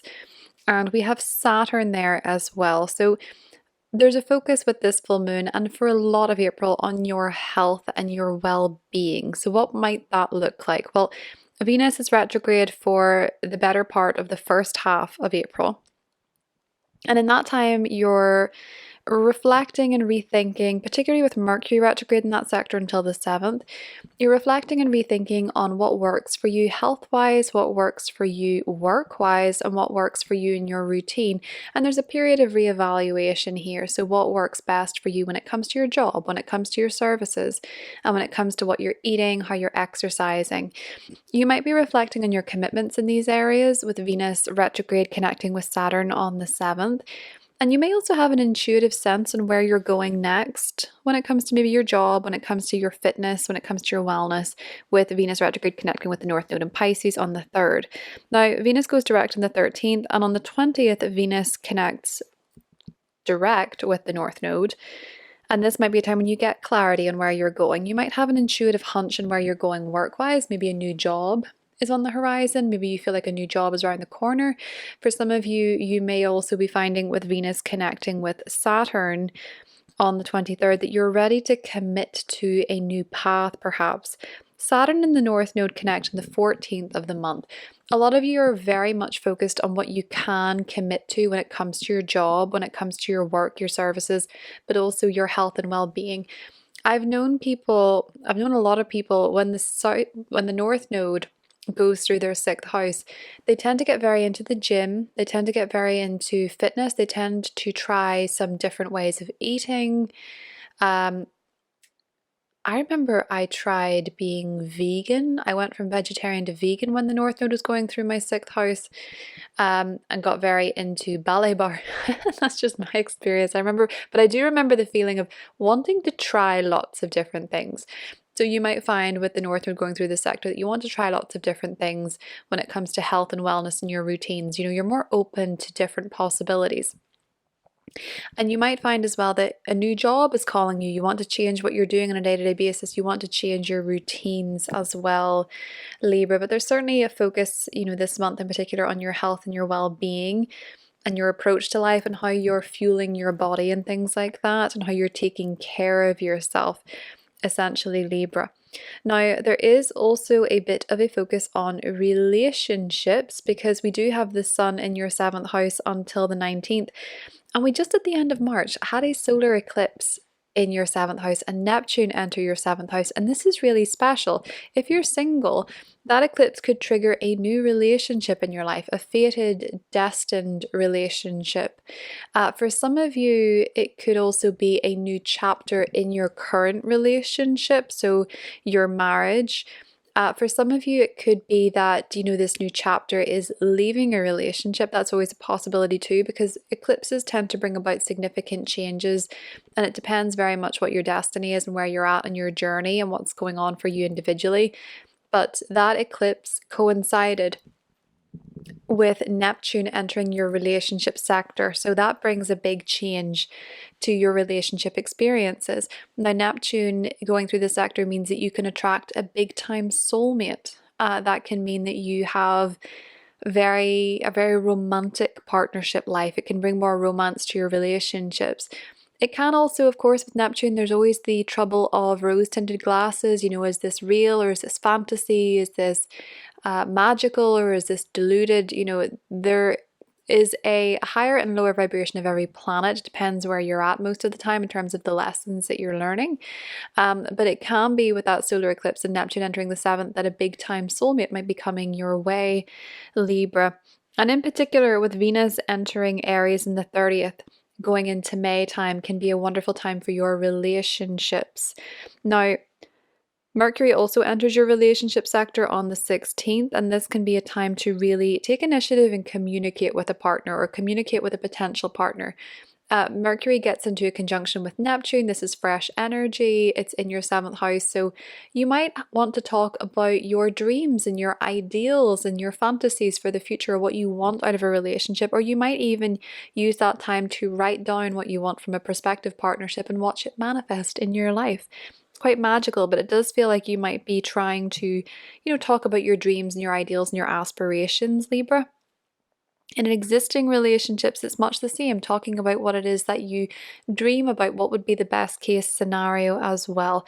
With Neptune and Aries more generally, I think everyone needs to get very clear on what they're actually fighting for when conflict comes up. What is the ideal? What is it that you really want? Because sometimes Neptune can be a bit confusing. Mars is entering Leo. And for you, Libra, this is your 11th house. So you're going to want to take action socially. You're going to have a lot of energy to put into your friends, groups, maybe a humanitarian endeavor, social issues, social awareness. You might be putting a lot of effort into setting something up for the future as well. You have a lot of energy to put into your friendships.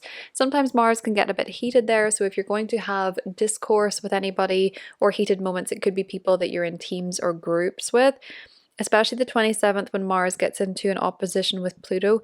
I don't love the Mars-Pluto opposition. It's not pleasant and it's not productive.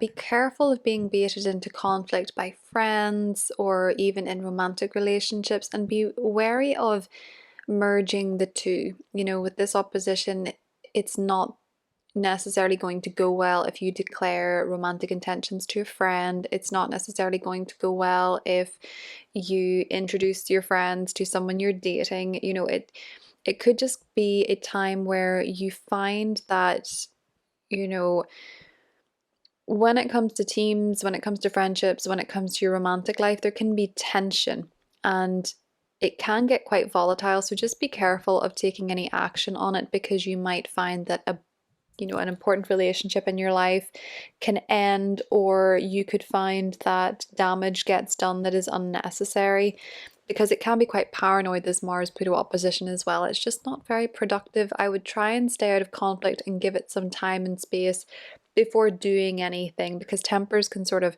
flare up in a way that can do damage under a Mars-Pluto opposition. So just be mindful of that. It can create power struggles. Now, on the 27th, in saying that, there's a new moon in Taurus. And for you, Libra, this is to do with your joint financial relationships. So there may be a new beginning when it comes to your spouse or your partner's financial situation. For some of you, there can be a new beginning when it comes to money that you receive from other people. So that can be loans, mortgages, inheritances. It can be governmental payments or something like that. So there could be a new beginning in this area with a new moon in the 8th house. It's ruled by Venus in the 6th house. So this could be money that you're receiving through work. This could be money that you're receiving for health. This could be money that you're receiving for your job or well-being. And it can also be at this time that perhaps you're beginning a new... With the 8th house, I often think that with the new moons and full moons, sometimes they can pass us by with the 8th house and we don't necessarily know what is going on or what's happening with them. But sometimes with new moons in the 8th house, there can be some shadow work that comes up. It can be working through something with a therapist. It can be working through some sort of emotional baggage or emotional trauma from the past. And for you, maybe this is something that you're doing as part of your new health routines and commitments, Libra. That can be another way that this new moon comes up for you. But that's what I have for you. Hope you have a wonderful month, and I'll talk to you soon. Bye. Hi Scorpio, welcome to your April forecast. I hope you're all doing really well. So Scorpio, I'm going to begin with your traditional ruler Mars and your modern ruler Pluto, because we have the third and final Mars-Pluto conjunction on the Mars retrograde cycle. So Mars is of course direct. Mars re-enters Leo this month and it gets into another opposition with Pluto. You would have felt that back in January and November. So Mars in Leo. For you, Scorpio, this is really bringing your attention, your focus to your career, to your public image. This can put you very front and center at work. You can find that you're really passionate about your career. You're wanting to invest a lot of energy into it. There's a lot of activity there. There can be with Mars frustration. You can find your boss is irritating you. You can find that there are some power struggles in the workplace, especially around the 27th of April. Now, Mars is getting into an opposition with your modern ruler, Pluto. And Pluto is transforming your home and your family sector. So whether you're a Scorpio rising that is doing renovations, making a significant move, experiencing power struggles in your family, dynamics changing within power dynamics in your family, whatever the case is, Scorpio, this Mars-Pluto opposition is bringing a lot of intensity to these areas. So whether there's this power struggle, tug of war going on between your professional life and your private life, your public and private life, whether it's your career and your family, tension being there, this could be quite volatile. So I would say for you, Scorpio, try and stay out of arguments around that time. It may be that there are people who are overstepping, it may be that there are power struggles, but just be mindful that if things escalate too far, when Pluto and Mars are in a tough aspect to each other, the damage can be irreparable. So just be careful of that if you're getting baited into a conflict, especially if it's to do with your parents or a boss or an authority figure. It could be a very challenging time with them. So make sure you're meditating. It'll be Taurus season by then. Meditate, get out in nature, ground. At the same time, with that opposition, we have a new moon in your relationship sector. So for a lot of you, there can be a new beginning in your partnership, and this may be for you something that is quite, I mean, this is a mixed bag, this new moon, to be honest. There's a new beginning happening for you with a partnership, with a relationship. So there could be a new relationship entering your life. This could be through dating because Venus rules this new moon and it's in your 5th house. So you could meet a new romantic partner. You could find that you are, perhaps for some of you, having a child with a partner in your life because Venus is in the 5th house of children. So for some of you, it's a new romantic relationship. For some of you, it's a new beginning in an existing relationship. You could be wanting to bring more romance into your partnership. So maybe bringing date night back if you haven't done that in a while. For some of you, it could also be that you are, if you're in a relationship where the love feels like it's gone, you could be starting a new chapter afresh by leaving. It simply marks a new beginning in your relationship life, Scorpio.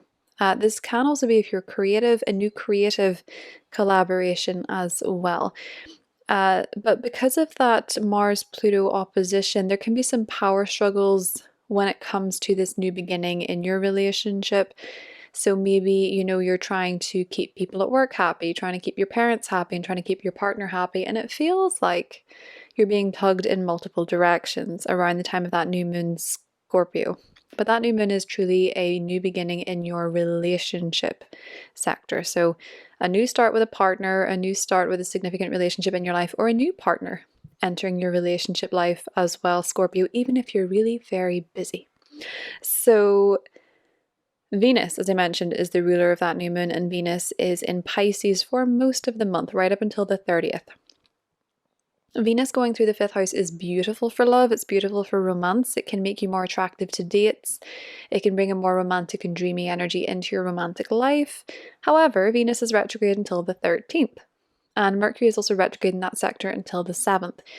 So there can be miscommunication when it comes to dating, when it comes to making plans with someone who is a romantic interest. There can be calls out of the blue from exes or old crushes or old flings that you haven't heard from in a while, or you could be reevaluating what matters to you when it comes to dating, what matters to you when it comes to romance. And I think with the full moon occurring in your 12th house with Venus going direct on the same day, some of you are ready to let go of something. And this could be to do with your relationships. For a lot of you, letting go doesn't have to be a breakup. It doesn't have to be a grand ending. With the 12th house, more often than not, the full moon illuminates the stuff inside of you that you want to let go of. So self-limiting beliefs, self-sabotaging behaviors when it comes to love, when it comes to romance, when it comes to creativity, when it comes to maybe even how you function as a parent. So with that Venus retrograde turning direct under the full moon in Libra, there really is this illumination on some patterning or limiting beliefs when it comes to how you relate, Scorpio, particularly with your heart, how you share your heart and things like that. So this full moon's very illuminating for you.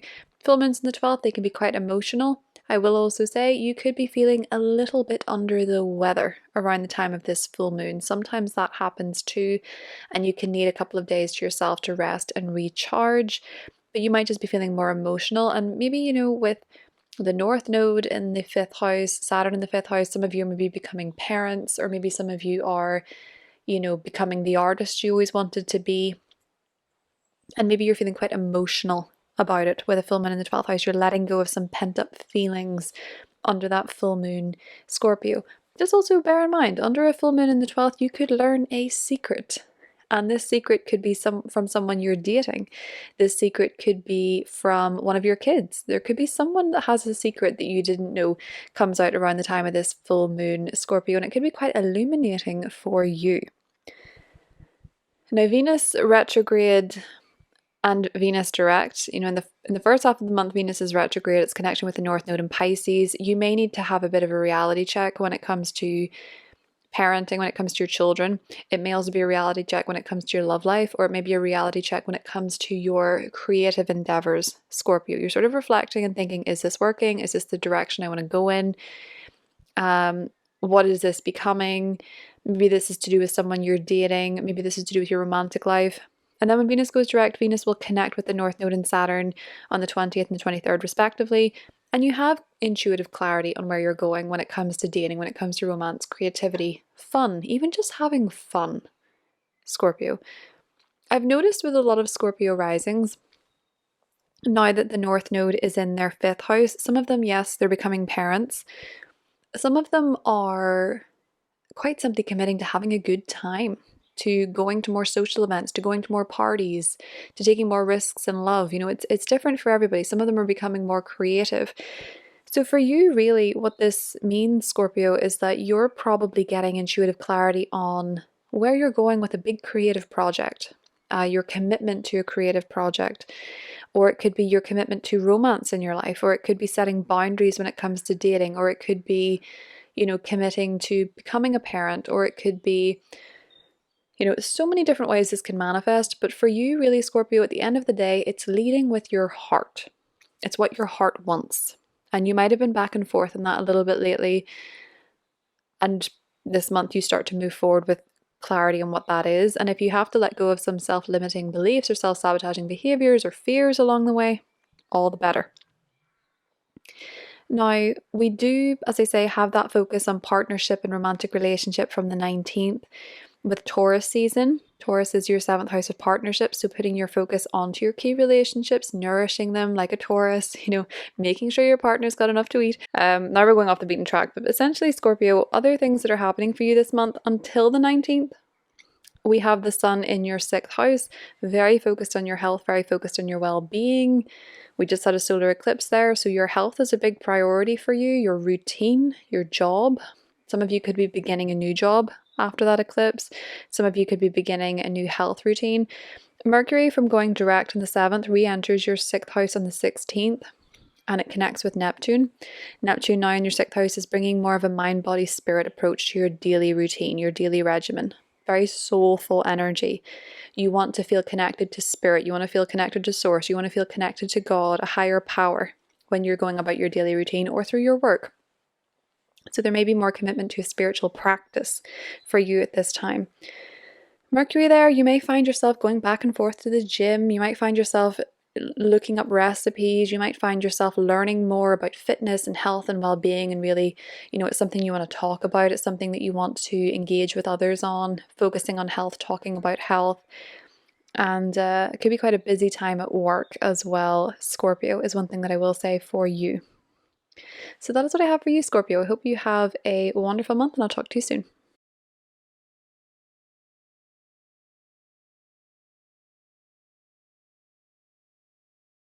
Hi Sagittarius, welcome to your April forecast. I hope you're all doing really well. So Sagittarius, your ruling planet Jupiter is not very active this month, but is still camped out in your 7th house of relationships, which is bringing opportunities to connect with prospective partners, to deepen relationships, to expand relationships, to take relationships to the next level. A lot of focus on your significant other, or perhaps for some of you it's planning a wedding, an engagement, getting married. You find someone you're really excited about, or you're very clear on what you want from a partnership. Maybe it's, even if it's not romantic for you that you're interested in, maybe it's business. You're expanding a business relationship, Sagittarius. Now, there's a good bit of focus in your Pisces house, which for you is to do with home and it's to do with family. Venus and Mercury are both retrograde there at the start of the month, so we're kind of off to a slow start there. There's still reevaluation, there's still reflection. Venus retrograde connects with the North Node and Saturn, so you're thinking about your home, you're thinking about boundaries with your family, with your property. That could be literally thinking about fences, or the parameters of your property. You're reevaluating these. You're maybe checking the boundaries quite literally in your home. But for a lot of you, you're just sort of getting a reality check on your home affairs, property matters, relationship to your family. Some of you might be responsible for someone within the home or responsible for someone within your family quite significantly with this Saturn transit. I think a lot of you are thinking about what's next when it comes to your living situation with the North Node there. If you haven't moved yet, if you haven't settled in a new home, a lot of you could be thinking about the direction you're going. And in the first half of the month, there's a reevaluation of it. In the second half of the month, there's a lot of clarity. So Venus goes direct on the 13th under the Libra full moon, and Venus connects with the North Node on the 20th and Saturn on the 23rd. This is where you have an intuitive sense of, okay, this is what I want to do with my home. This is how I want to decorate. This is how I want to design. This is where I want to live. This is what I need from my family. This is what I'm planning to do with my family. This is, you're getting clarity on the direction you're going at when it comes to home and property matters. And you're getting quite solid in your commitments there because Venus connects with Saturn on the 23rd. You're seeing the reality of a situation, you're committing to a situation, and you're establishing healthy boundaries when it comes to your property, living situation, or your home or your family. Now, as I mentioned, Venus goes direct under the full moon in Libra. For you, Sagittarius, this is a very social full moon. This is putting the spotlight on your 11th house of social connections, your friendships. And it's ruled by Venus in your 4th house. You might be having people over. You might be having a party at home. You might be having a housewarming for some of you. You might be having a social gathering, a birthday party or something in your home. A lot of people could be over. And this could really be a time when you sort of notice that maybe your family relationships are improving with Venus going direct. If there's been miscommunication, if you haven't been able to decorate the way that you wanted to, with Venus retrograde in the 4th, maybe you bought things for the home and you thought, I don't actually like this. Maybe you want to change the design of your home, and you maybe get some clarity about what that is under the full moon, how you want it to look, how you want it to feel. But it could be a very social time for you, Sagittarius, socializing with family, maybe socializing within the home. That's what happens when we have full moon in the 11th. It usually tends to be quite a social, active time, especially as we have the sun going through your 5th house until the 19th. And we just did have a solar eclipse in March, the very end of March, so it's still in effect.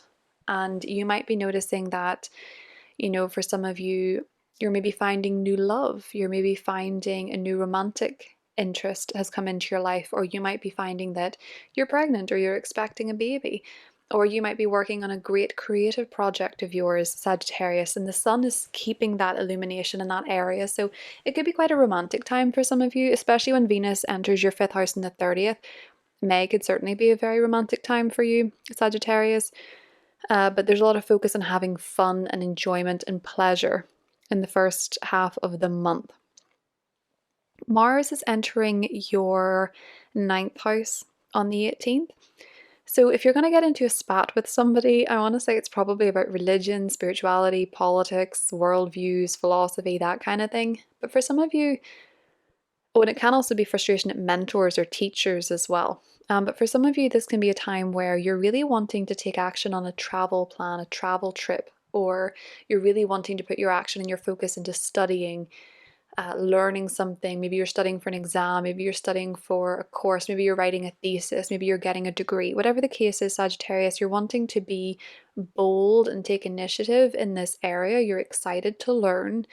You've energy for it. You've energy for exploring, adventure, stuff like that. But I will say there's a pretty gnarly Mars-Pluto opposition in the 27th, and it's just very intense. There could be a bit of a power struggle with you and someone else on ideology. So you might fight with someone over their beliefs or their ideology, or you might have a dispute with somebody over opinions or information. Just be careful because it can get more heated than you would expect, and this one can be quite volatile. We have a Taurus new moon on the 27th as well, and for you this is happening in your sector of health and well-being. The sun has entered that sector as of the 19th of April. Focus on your health, Sagittarius. It's ruled by Venus in the 4th house, so I think for a lot of you, if you're starting a new diet, a new gym regimen, if you're starting a new workout plan, for some of you it could actually be from home.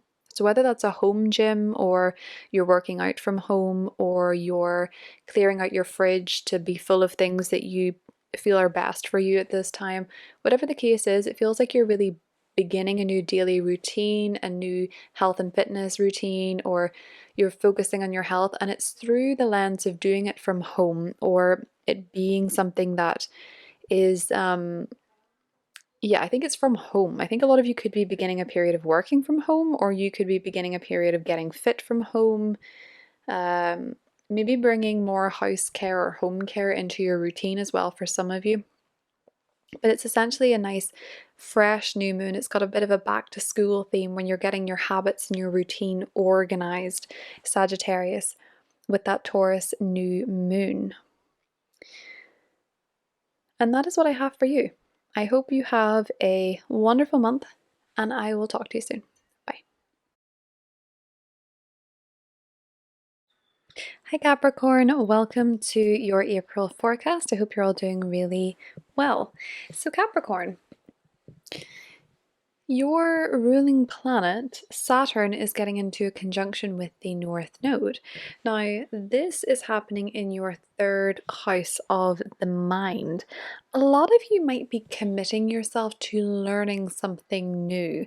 For some of you, it could be a course that you're wanting to take, it could be a certification that you're wanting to get. For some of you, it could be a short trip that you really want to take. For others of you, it could be something social that you're wanting to commit to. It feels like you're going in a new direction, Capricorn, where you get to use your mind, you get to engage your mind, you get to speak your thoughts, you get to learn information. You're committing yourself to learning something new in April. This might be something you've been back and forth on for a little bit.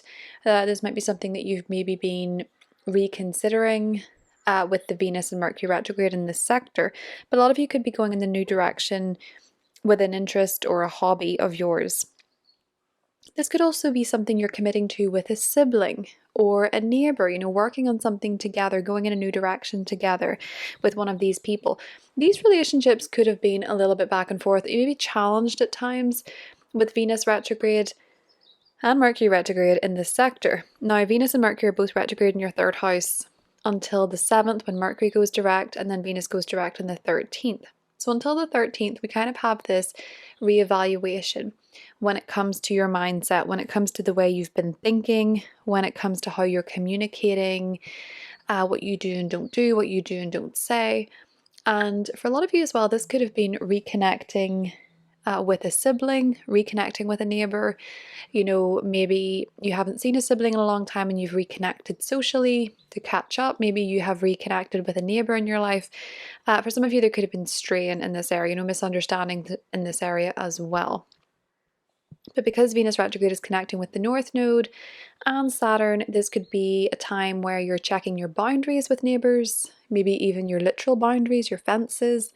This could be a time when you're reflecting on your boundaries with siblings, your relationship to your siblings. This could be a time maybe when you've been reflecting on where you want to go intellectually, where you want to go when it comes to learning, when it comes to reading, writing, that type of thing as well, Capricorn. There could definitely be a new interest for you that really stimulates the mind in April, especially in the 2nd half of the month.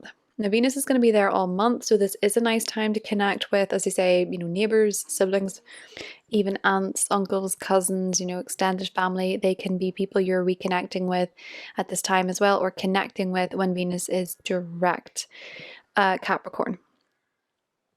So you're really testing your boundaries with these people. You're sort of figuring out what does and doesn't work for these relationships. Some of you may be committing a little bit more to seeing, your sibling more often, or taking a course with a sibling, or you're committing to learning, you're committing to reading, for example. Maybe you have a goal of reading a book a week or something like that, Capricorn. That could be something that really stimulates you intellectually.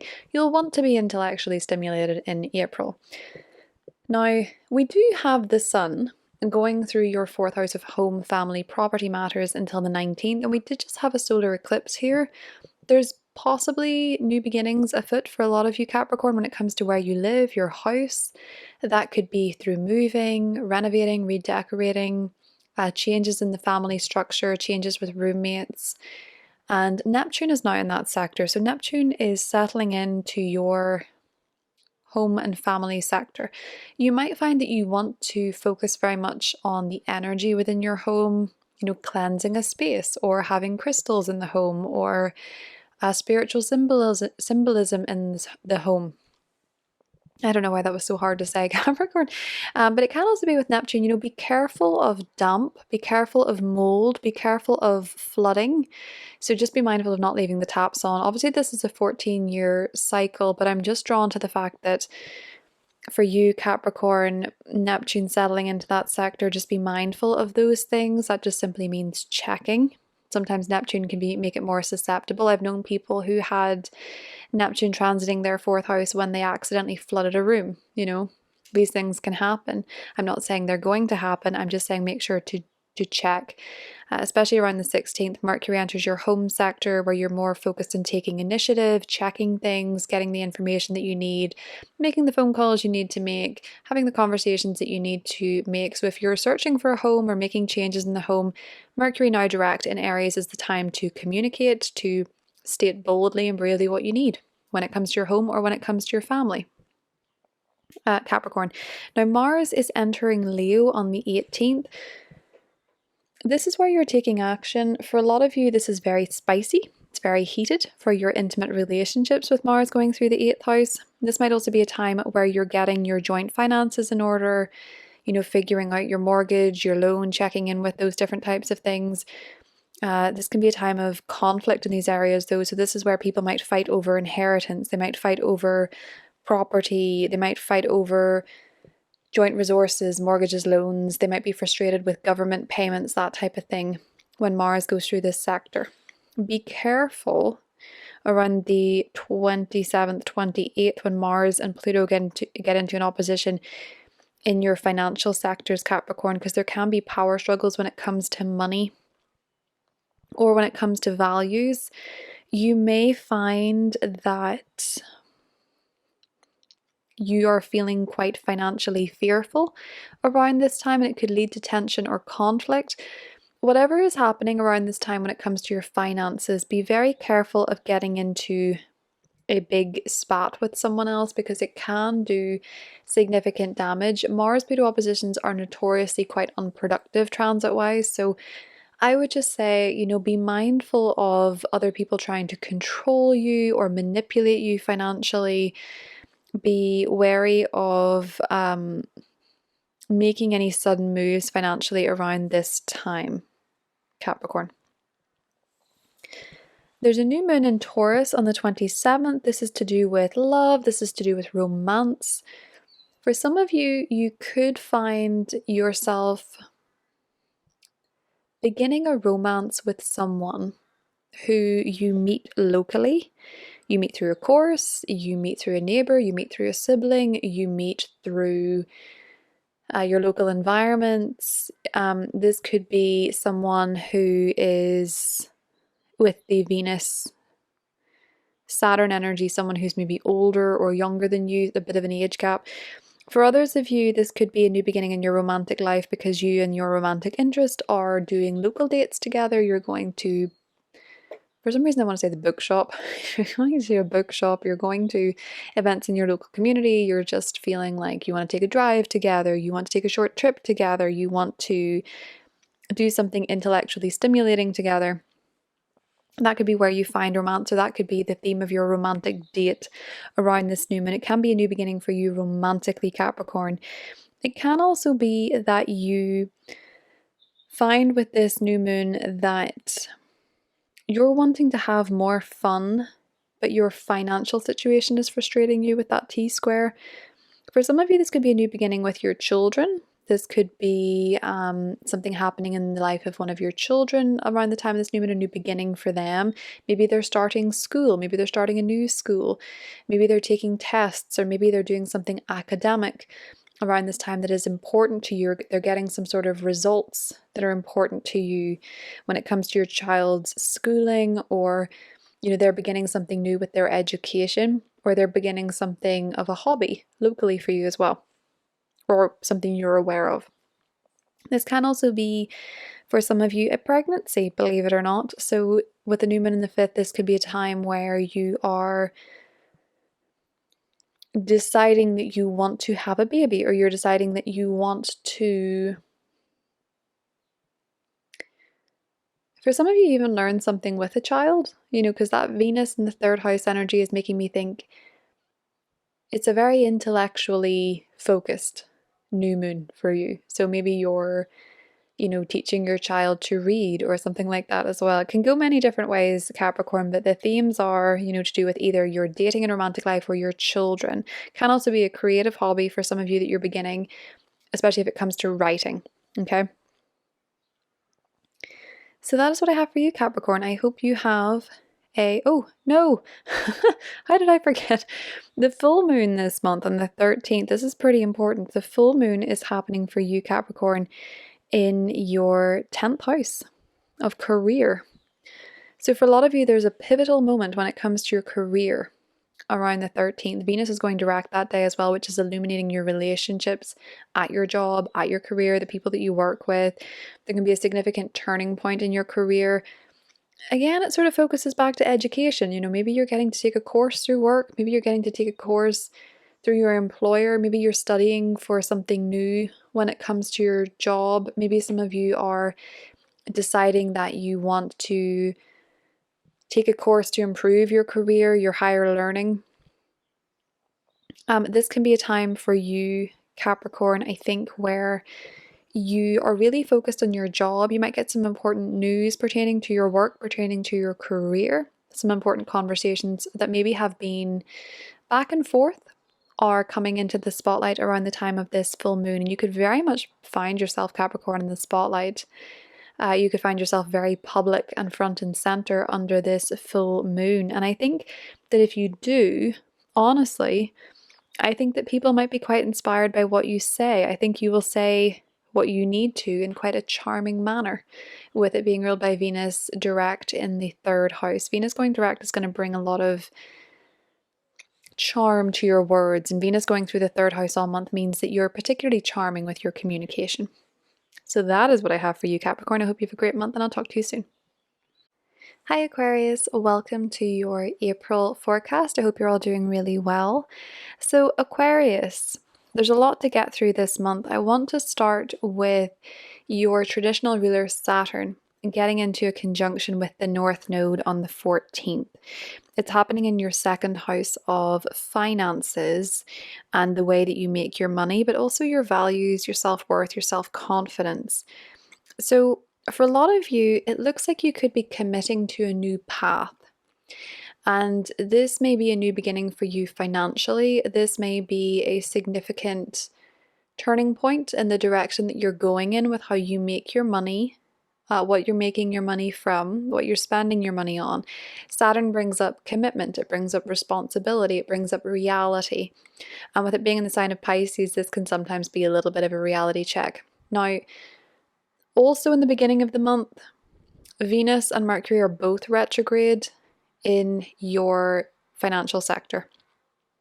So you may be reevaluating your finances. This may be a period of uncertainty for you financially, how you're making money, what you are spending your money on.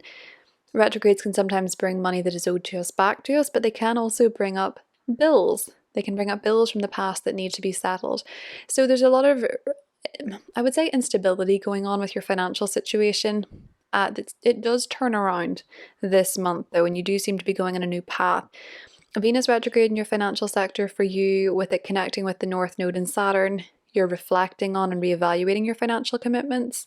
You're reflecting on and reevaluating the direction you're going in when it comes to how you make your money, what you make your money from. And if it's not to do with money, again, you're reflecting on your values, on your confidence, on your skills, on what you have, on how you work. So you may be reevaluating these things too. And then in the second half of the month, when Venus goes direct on the 13th, Venus then connects with the North Node direct and Saturn direct on the 20th and the 23rd, you have more clarity and a sense of reality on the direction you're going in financially. So you might be more aware of what your financial situation is. You might be more aware of what you're making your money from, or what's truly important to you, what matters most to you, Aquarius.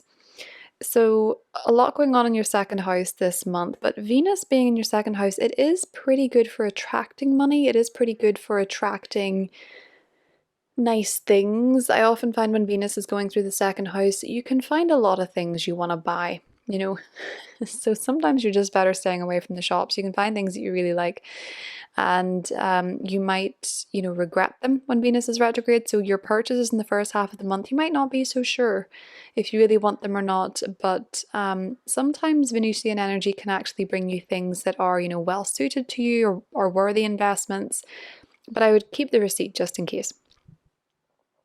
Now, there's a full moon in Libra on the 13th, and this is highlighting your 9th house of travel, foreign locations, higher education, law, cross-cultural relations, ethics, but also religion, philosophy, that kind of thing. All of these are highlighted under that full moon, and it's ruled by Venus in your second house. So for you, Aquarius, you may be traveling under this full moon. You may be spending money on traveling, making a financial commitment to a degree, to a diploma. You might be reconsidering your religious or spiritual views because of a change in values for you personally. But for a lot of you, I could see this as you traveling. I could see this as you taking a holiday, a vacation. There could be something coming up for you with foreign affairs. And this might be something that you're spending money on. This might be something that brings you money with Venus going direct that day. This can also illuminate your relationships to people who fall under that category. Your teachers, your mentors at university, people in different countries to you, people from different backgrounds, people that you study with. Your relationships to these people can be illuminated under that full moon in particular. For you, Aquarius. We have a lot of activity in your third house, and this is really interesting because Neptune is now there. Neptune moved into your third house on the 30th of March, the day after a solar eclipse. So this is really putting a lot of focus for you on communication. So Neptune now being in that sector, this is beautiful for poetry. This is beautiful for creative writing. This is beautiful for telepathy, reading minds. This is also quite confusing at times in terms of getting your head straight. Sometimes you can find it difficult to discern what is real, what the details are, what is fact from what is intuition. You will find an intuitive intensity with Neptune now in your third house. That solar eclipse could trigger new information for you, new things that you want to learn, new things that you want to study. It can be for some of you a new car, it can be a new phone, a new laptop, a new gadget with an eclipse in the third house influencing this month. And it can also be for you a new start with your siblings, new start with your neighbors. But with Neptune being here, it means that when it comes to literature, when it comes to what you're interested in, they may have a Neptunian essence. So that can be very creative, it can be very spiritual, it can be very mystical.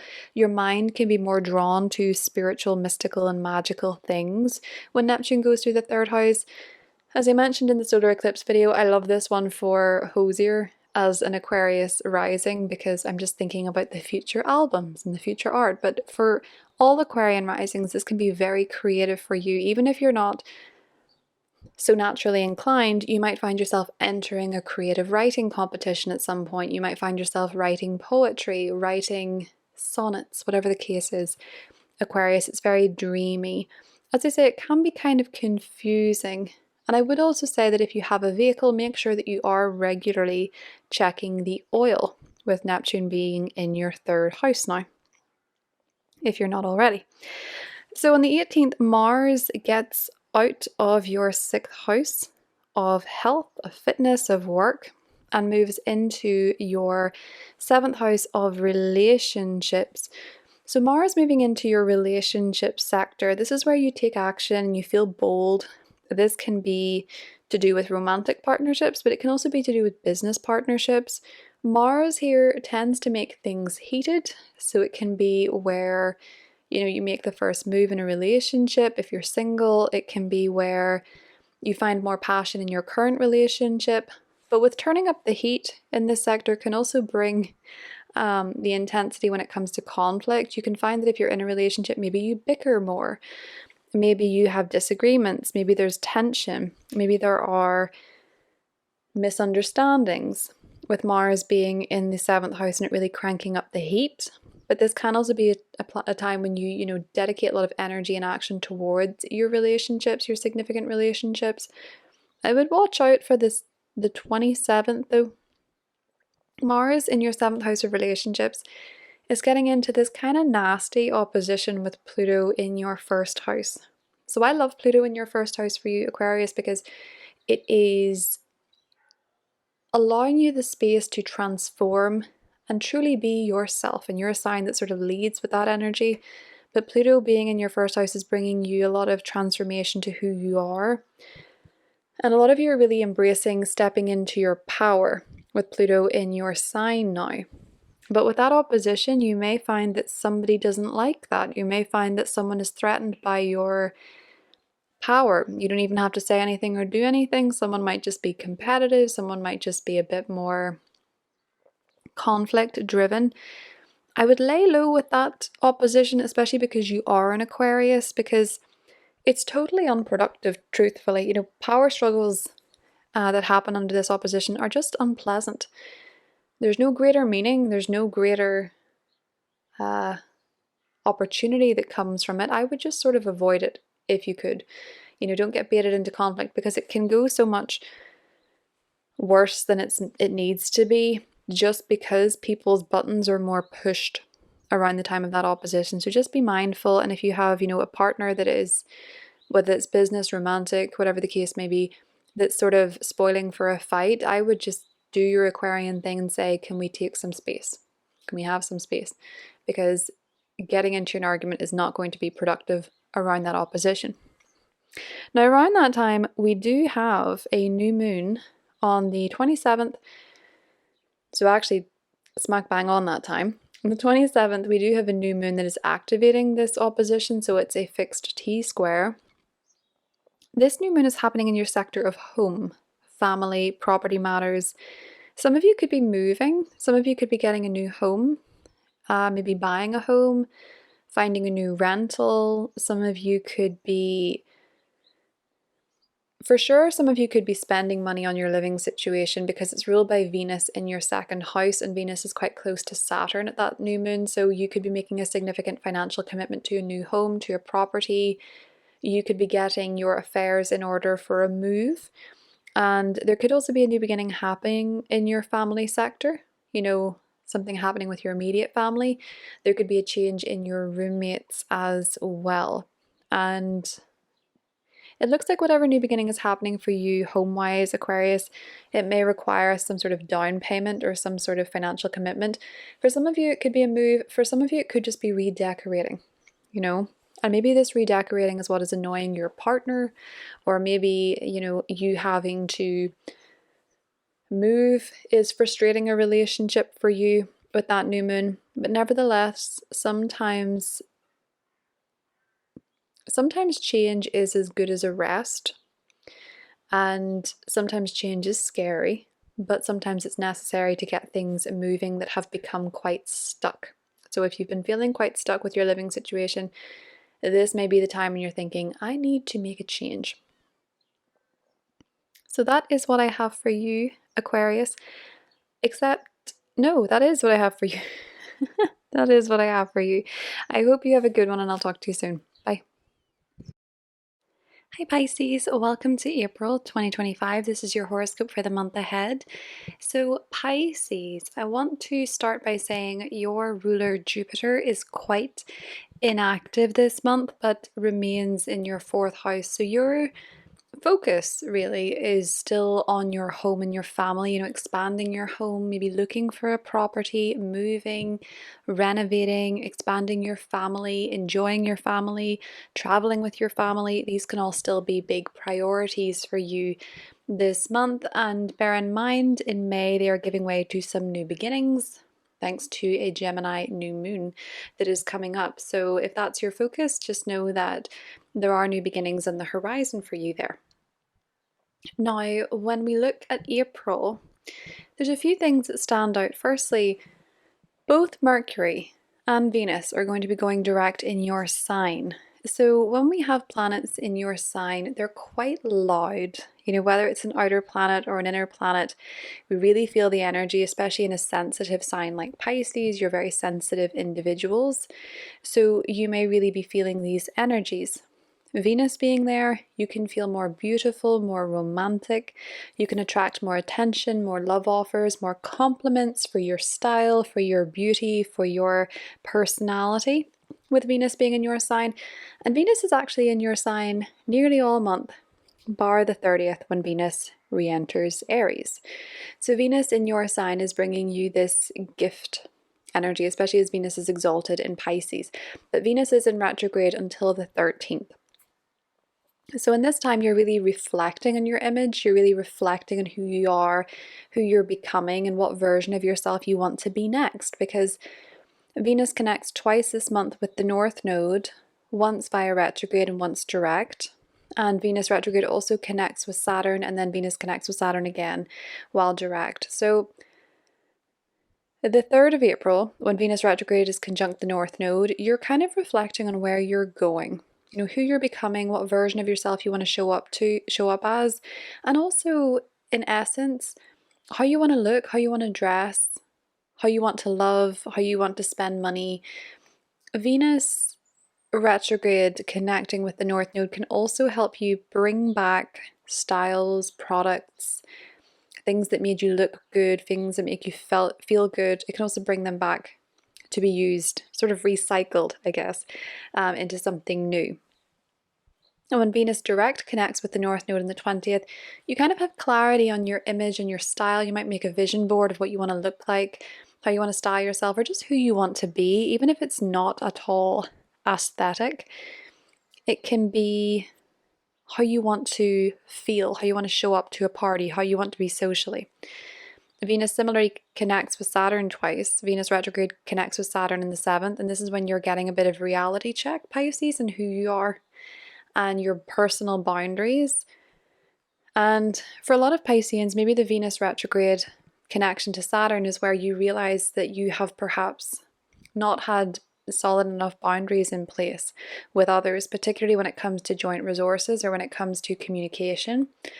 And you're reflecting on these commitments, and then when Venus comes to Saturn again on the 23rd, you know what the reality is. You know what you're willing to do, not willing to do, what you're willing to commit to, and where your boundaries are, which is really positive for you, Pisces.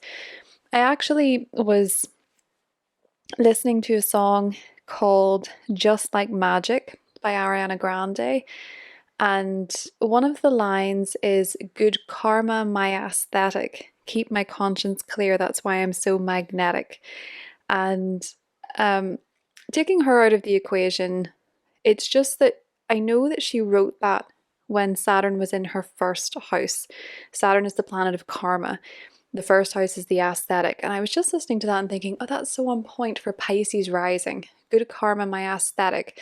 And you will find this month that where you've been putting in the work when it comes to taking care of yourself, or humbling yourself, or committing to your own integrity, you'll notice the rewards. You'll notice the compliments flowing in. You'll notice people complimenting your look, your personality, your aura, very Piscean.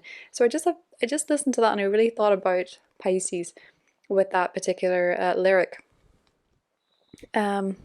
So yes, big month for you in terms of attraction. You're attracting a lot to you. You're quite magnetic, and Venus stations direct on the 13th under a full moon in Libra. And for you, this full moon is happening in your 8th house. So this is a great full moon to break a pattern. Pisces. The 8th house is very psychological at its core. This is where you can really feel like you have healed something, you've figured out a pattern, you've figured out something that doesn't work for you that you're ready to release, possibly from a psychological perspective, with a full moon in Libra. In your 8th house, being ruled by Venus direct, this may be a pattern pertaining to love, this may be a pattern pertaining to relationships or even money. You might be breaking some sort of pattern that's not working for you. This can also bring your joint financial affairs into the spotlight, taxes and loans, mortgages. These can all be illuminated under this full moon. If you have a partner, your partner or your spouse's money can also be illuminated under this full moon. And there can be a key event coming up. Because it's ruled by Venus in your sign, I feel like for a lot of you this is very personal to you, and you're making a personal commitment to this, maybe to clear out some debt, maybe to break a pattern, maybe to heal something within you, Pisces. We do have some activity happening in your 2nd house as well. As I mentioned, Venus does leave your sign in the 30th and enter your 2nd house, and this can be really great for your finances. Mercury enters your 2nd house on the 16th, and Neptune is now there. Very unfamiliar energy, Pisces, because none of us have experienced this before, but Neptune going through your 2nd house for the next 14 years, you may find that you make money through your natural talents and your natural gifts. Especially with Neptune, it's where you're creative, artistic, psychic, spiritual. You might make money through those different talents, Pisces, your natural talents. You might have an idea about what that is around the 16th when Mercury enters Aries, because it gets into a conjunction with Neptune almost right away. So you might have an idea of how you're going to make money creatively. You might have an inspiring thought on your finances. Mercury here now direct. I think a lot of you have been reevaluating your spending, what you've been spending money on. And now that Mercury and Venus are both direct as of the 16th, and Mercury has returned to your 2nd house, I think you're going to take some initiative on improving your financial situation, making money, getting your bank statements in order, your financial documents in order, that kind of thing, Pisces. Saturn and the North Node connect on the 14th in your sign. It feels like a really solid commitment for you to a new path, and you seem to be entering an era where you're more disciplined, more responsible, and you may feel more like an adult, regardless of what age you are. You may feel more like an adult, like you're adulting in the next chapter of your life, Pisces. You're committing to something quite solidly, and you're quite dedicated to a new direction in April. Mars is entering your 6th house on the 18th. I really like Mars in the 6th house transits, because I find anytime I look at somebody's chart and they're doing a marathon or they're doing some sort of significant sporting event in their life or a competition, Mars is usually in the 6th house, and it usually goes quite well for that person. It gives a competitive and driven spirit. So maybe for you, you're participating in something over the next 2 months that is athletic, it's competitive, it's sporty, or you're just challenging yourself. Mars going through the 6th can really make you push it harder in the gym. It can make you more interested in sport activity. It can drive you to eat better. It really brings a lot of focus and action towards your health, and you may find that you have a little bit more strength with Mars going through Leo. Now, this can also mean that your work life is quite busy. You could find you have a lot of work to do. A lot of your attention and focus is going to your job, your day job most likely. And you can also find that you could be, probably justifiably so, cheesed off with some of the people that you work with. And it can be that they are very frustrating to you, and there can be some tension. Now, I want to say, careful of that around the 27th with a Mars-Pluto opposition. Mars is in your 6th house, Pluto is in your 12th. You might, if I would recommend it, honestly, I would say take this off work. I wouldn't be working too closely with anybody at this time, because tension can escalate and it can be quite dramatic, but it can also be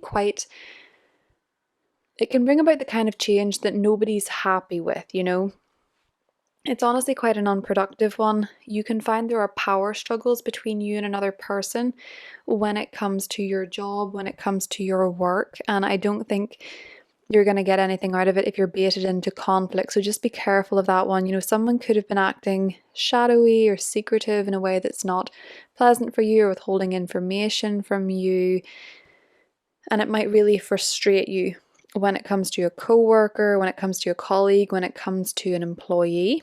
You might be finding that there's some sort of power struggle going on. Now, in saying that, this is also the time of the new moon in Taurus, and this is your third house.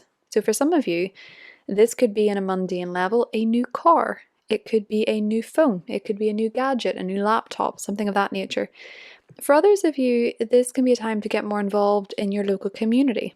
It can be a reset with a neighbour, with a sibling, and it's ruled by Venus in your sign. So both the full moon and the new moon are ruled by Venus in your sign this month. So you're really quite on everyone's mind, Pisces.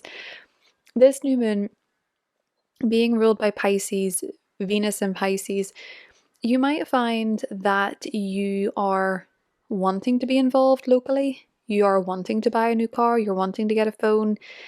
Maybe for better picture quality, with Venus being in your first house, you may find that you are really chatty at this time. You could be starting a new writing project, a new blog, a new podcast, something that really helps you express yourself, Pisces. You could be journaling, you could be writing a book, you could be writing a letter. There's important communication could be going on around the time of this new moon. But for a lot of you, it could just be that, you know, you want to get more involved in your local community. You may want to be more social at this time, especially with the sun having moved into Taurus in the 19th. You could be wanting to be more social, be more involved in your community, to get out and about, take more trips in the car, that kind of thing. So with that new moon, it's a reminder that change can be quite difficult for people. It is in that fixed T-square, so it can be quite challenging. But for the most part, this new moon for you, Pisces, is a pretty decent one to set intentions for yourself, especially with it being ruled by Venus in your sign. Set intentions for yourself, especially when it comes to communication. Maybe you want to take a communication course, a leadership course, or something that can really help you build your confidence when it comes to communication. You might have a new idea that you want to explore, and you might find that you have new projects that you want to start under this new moon as well. They're all very self-focused, I think, with Venus being in your sign, but they are going to be something you're probably working on with a lot of mental energy.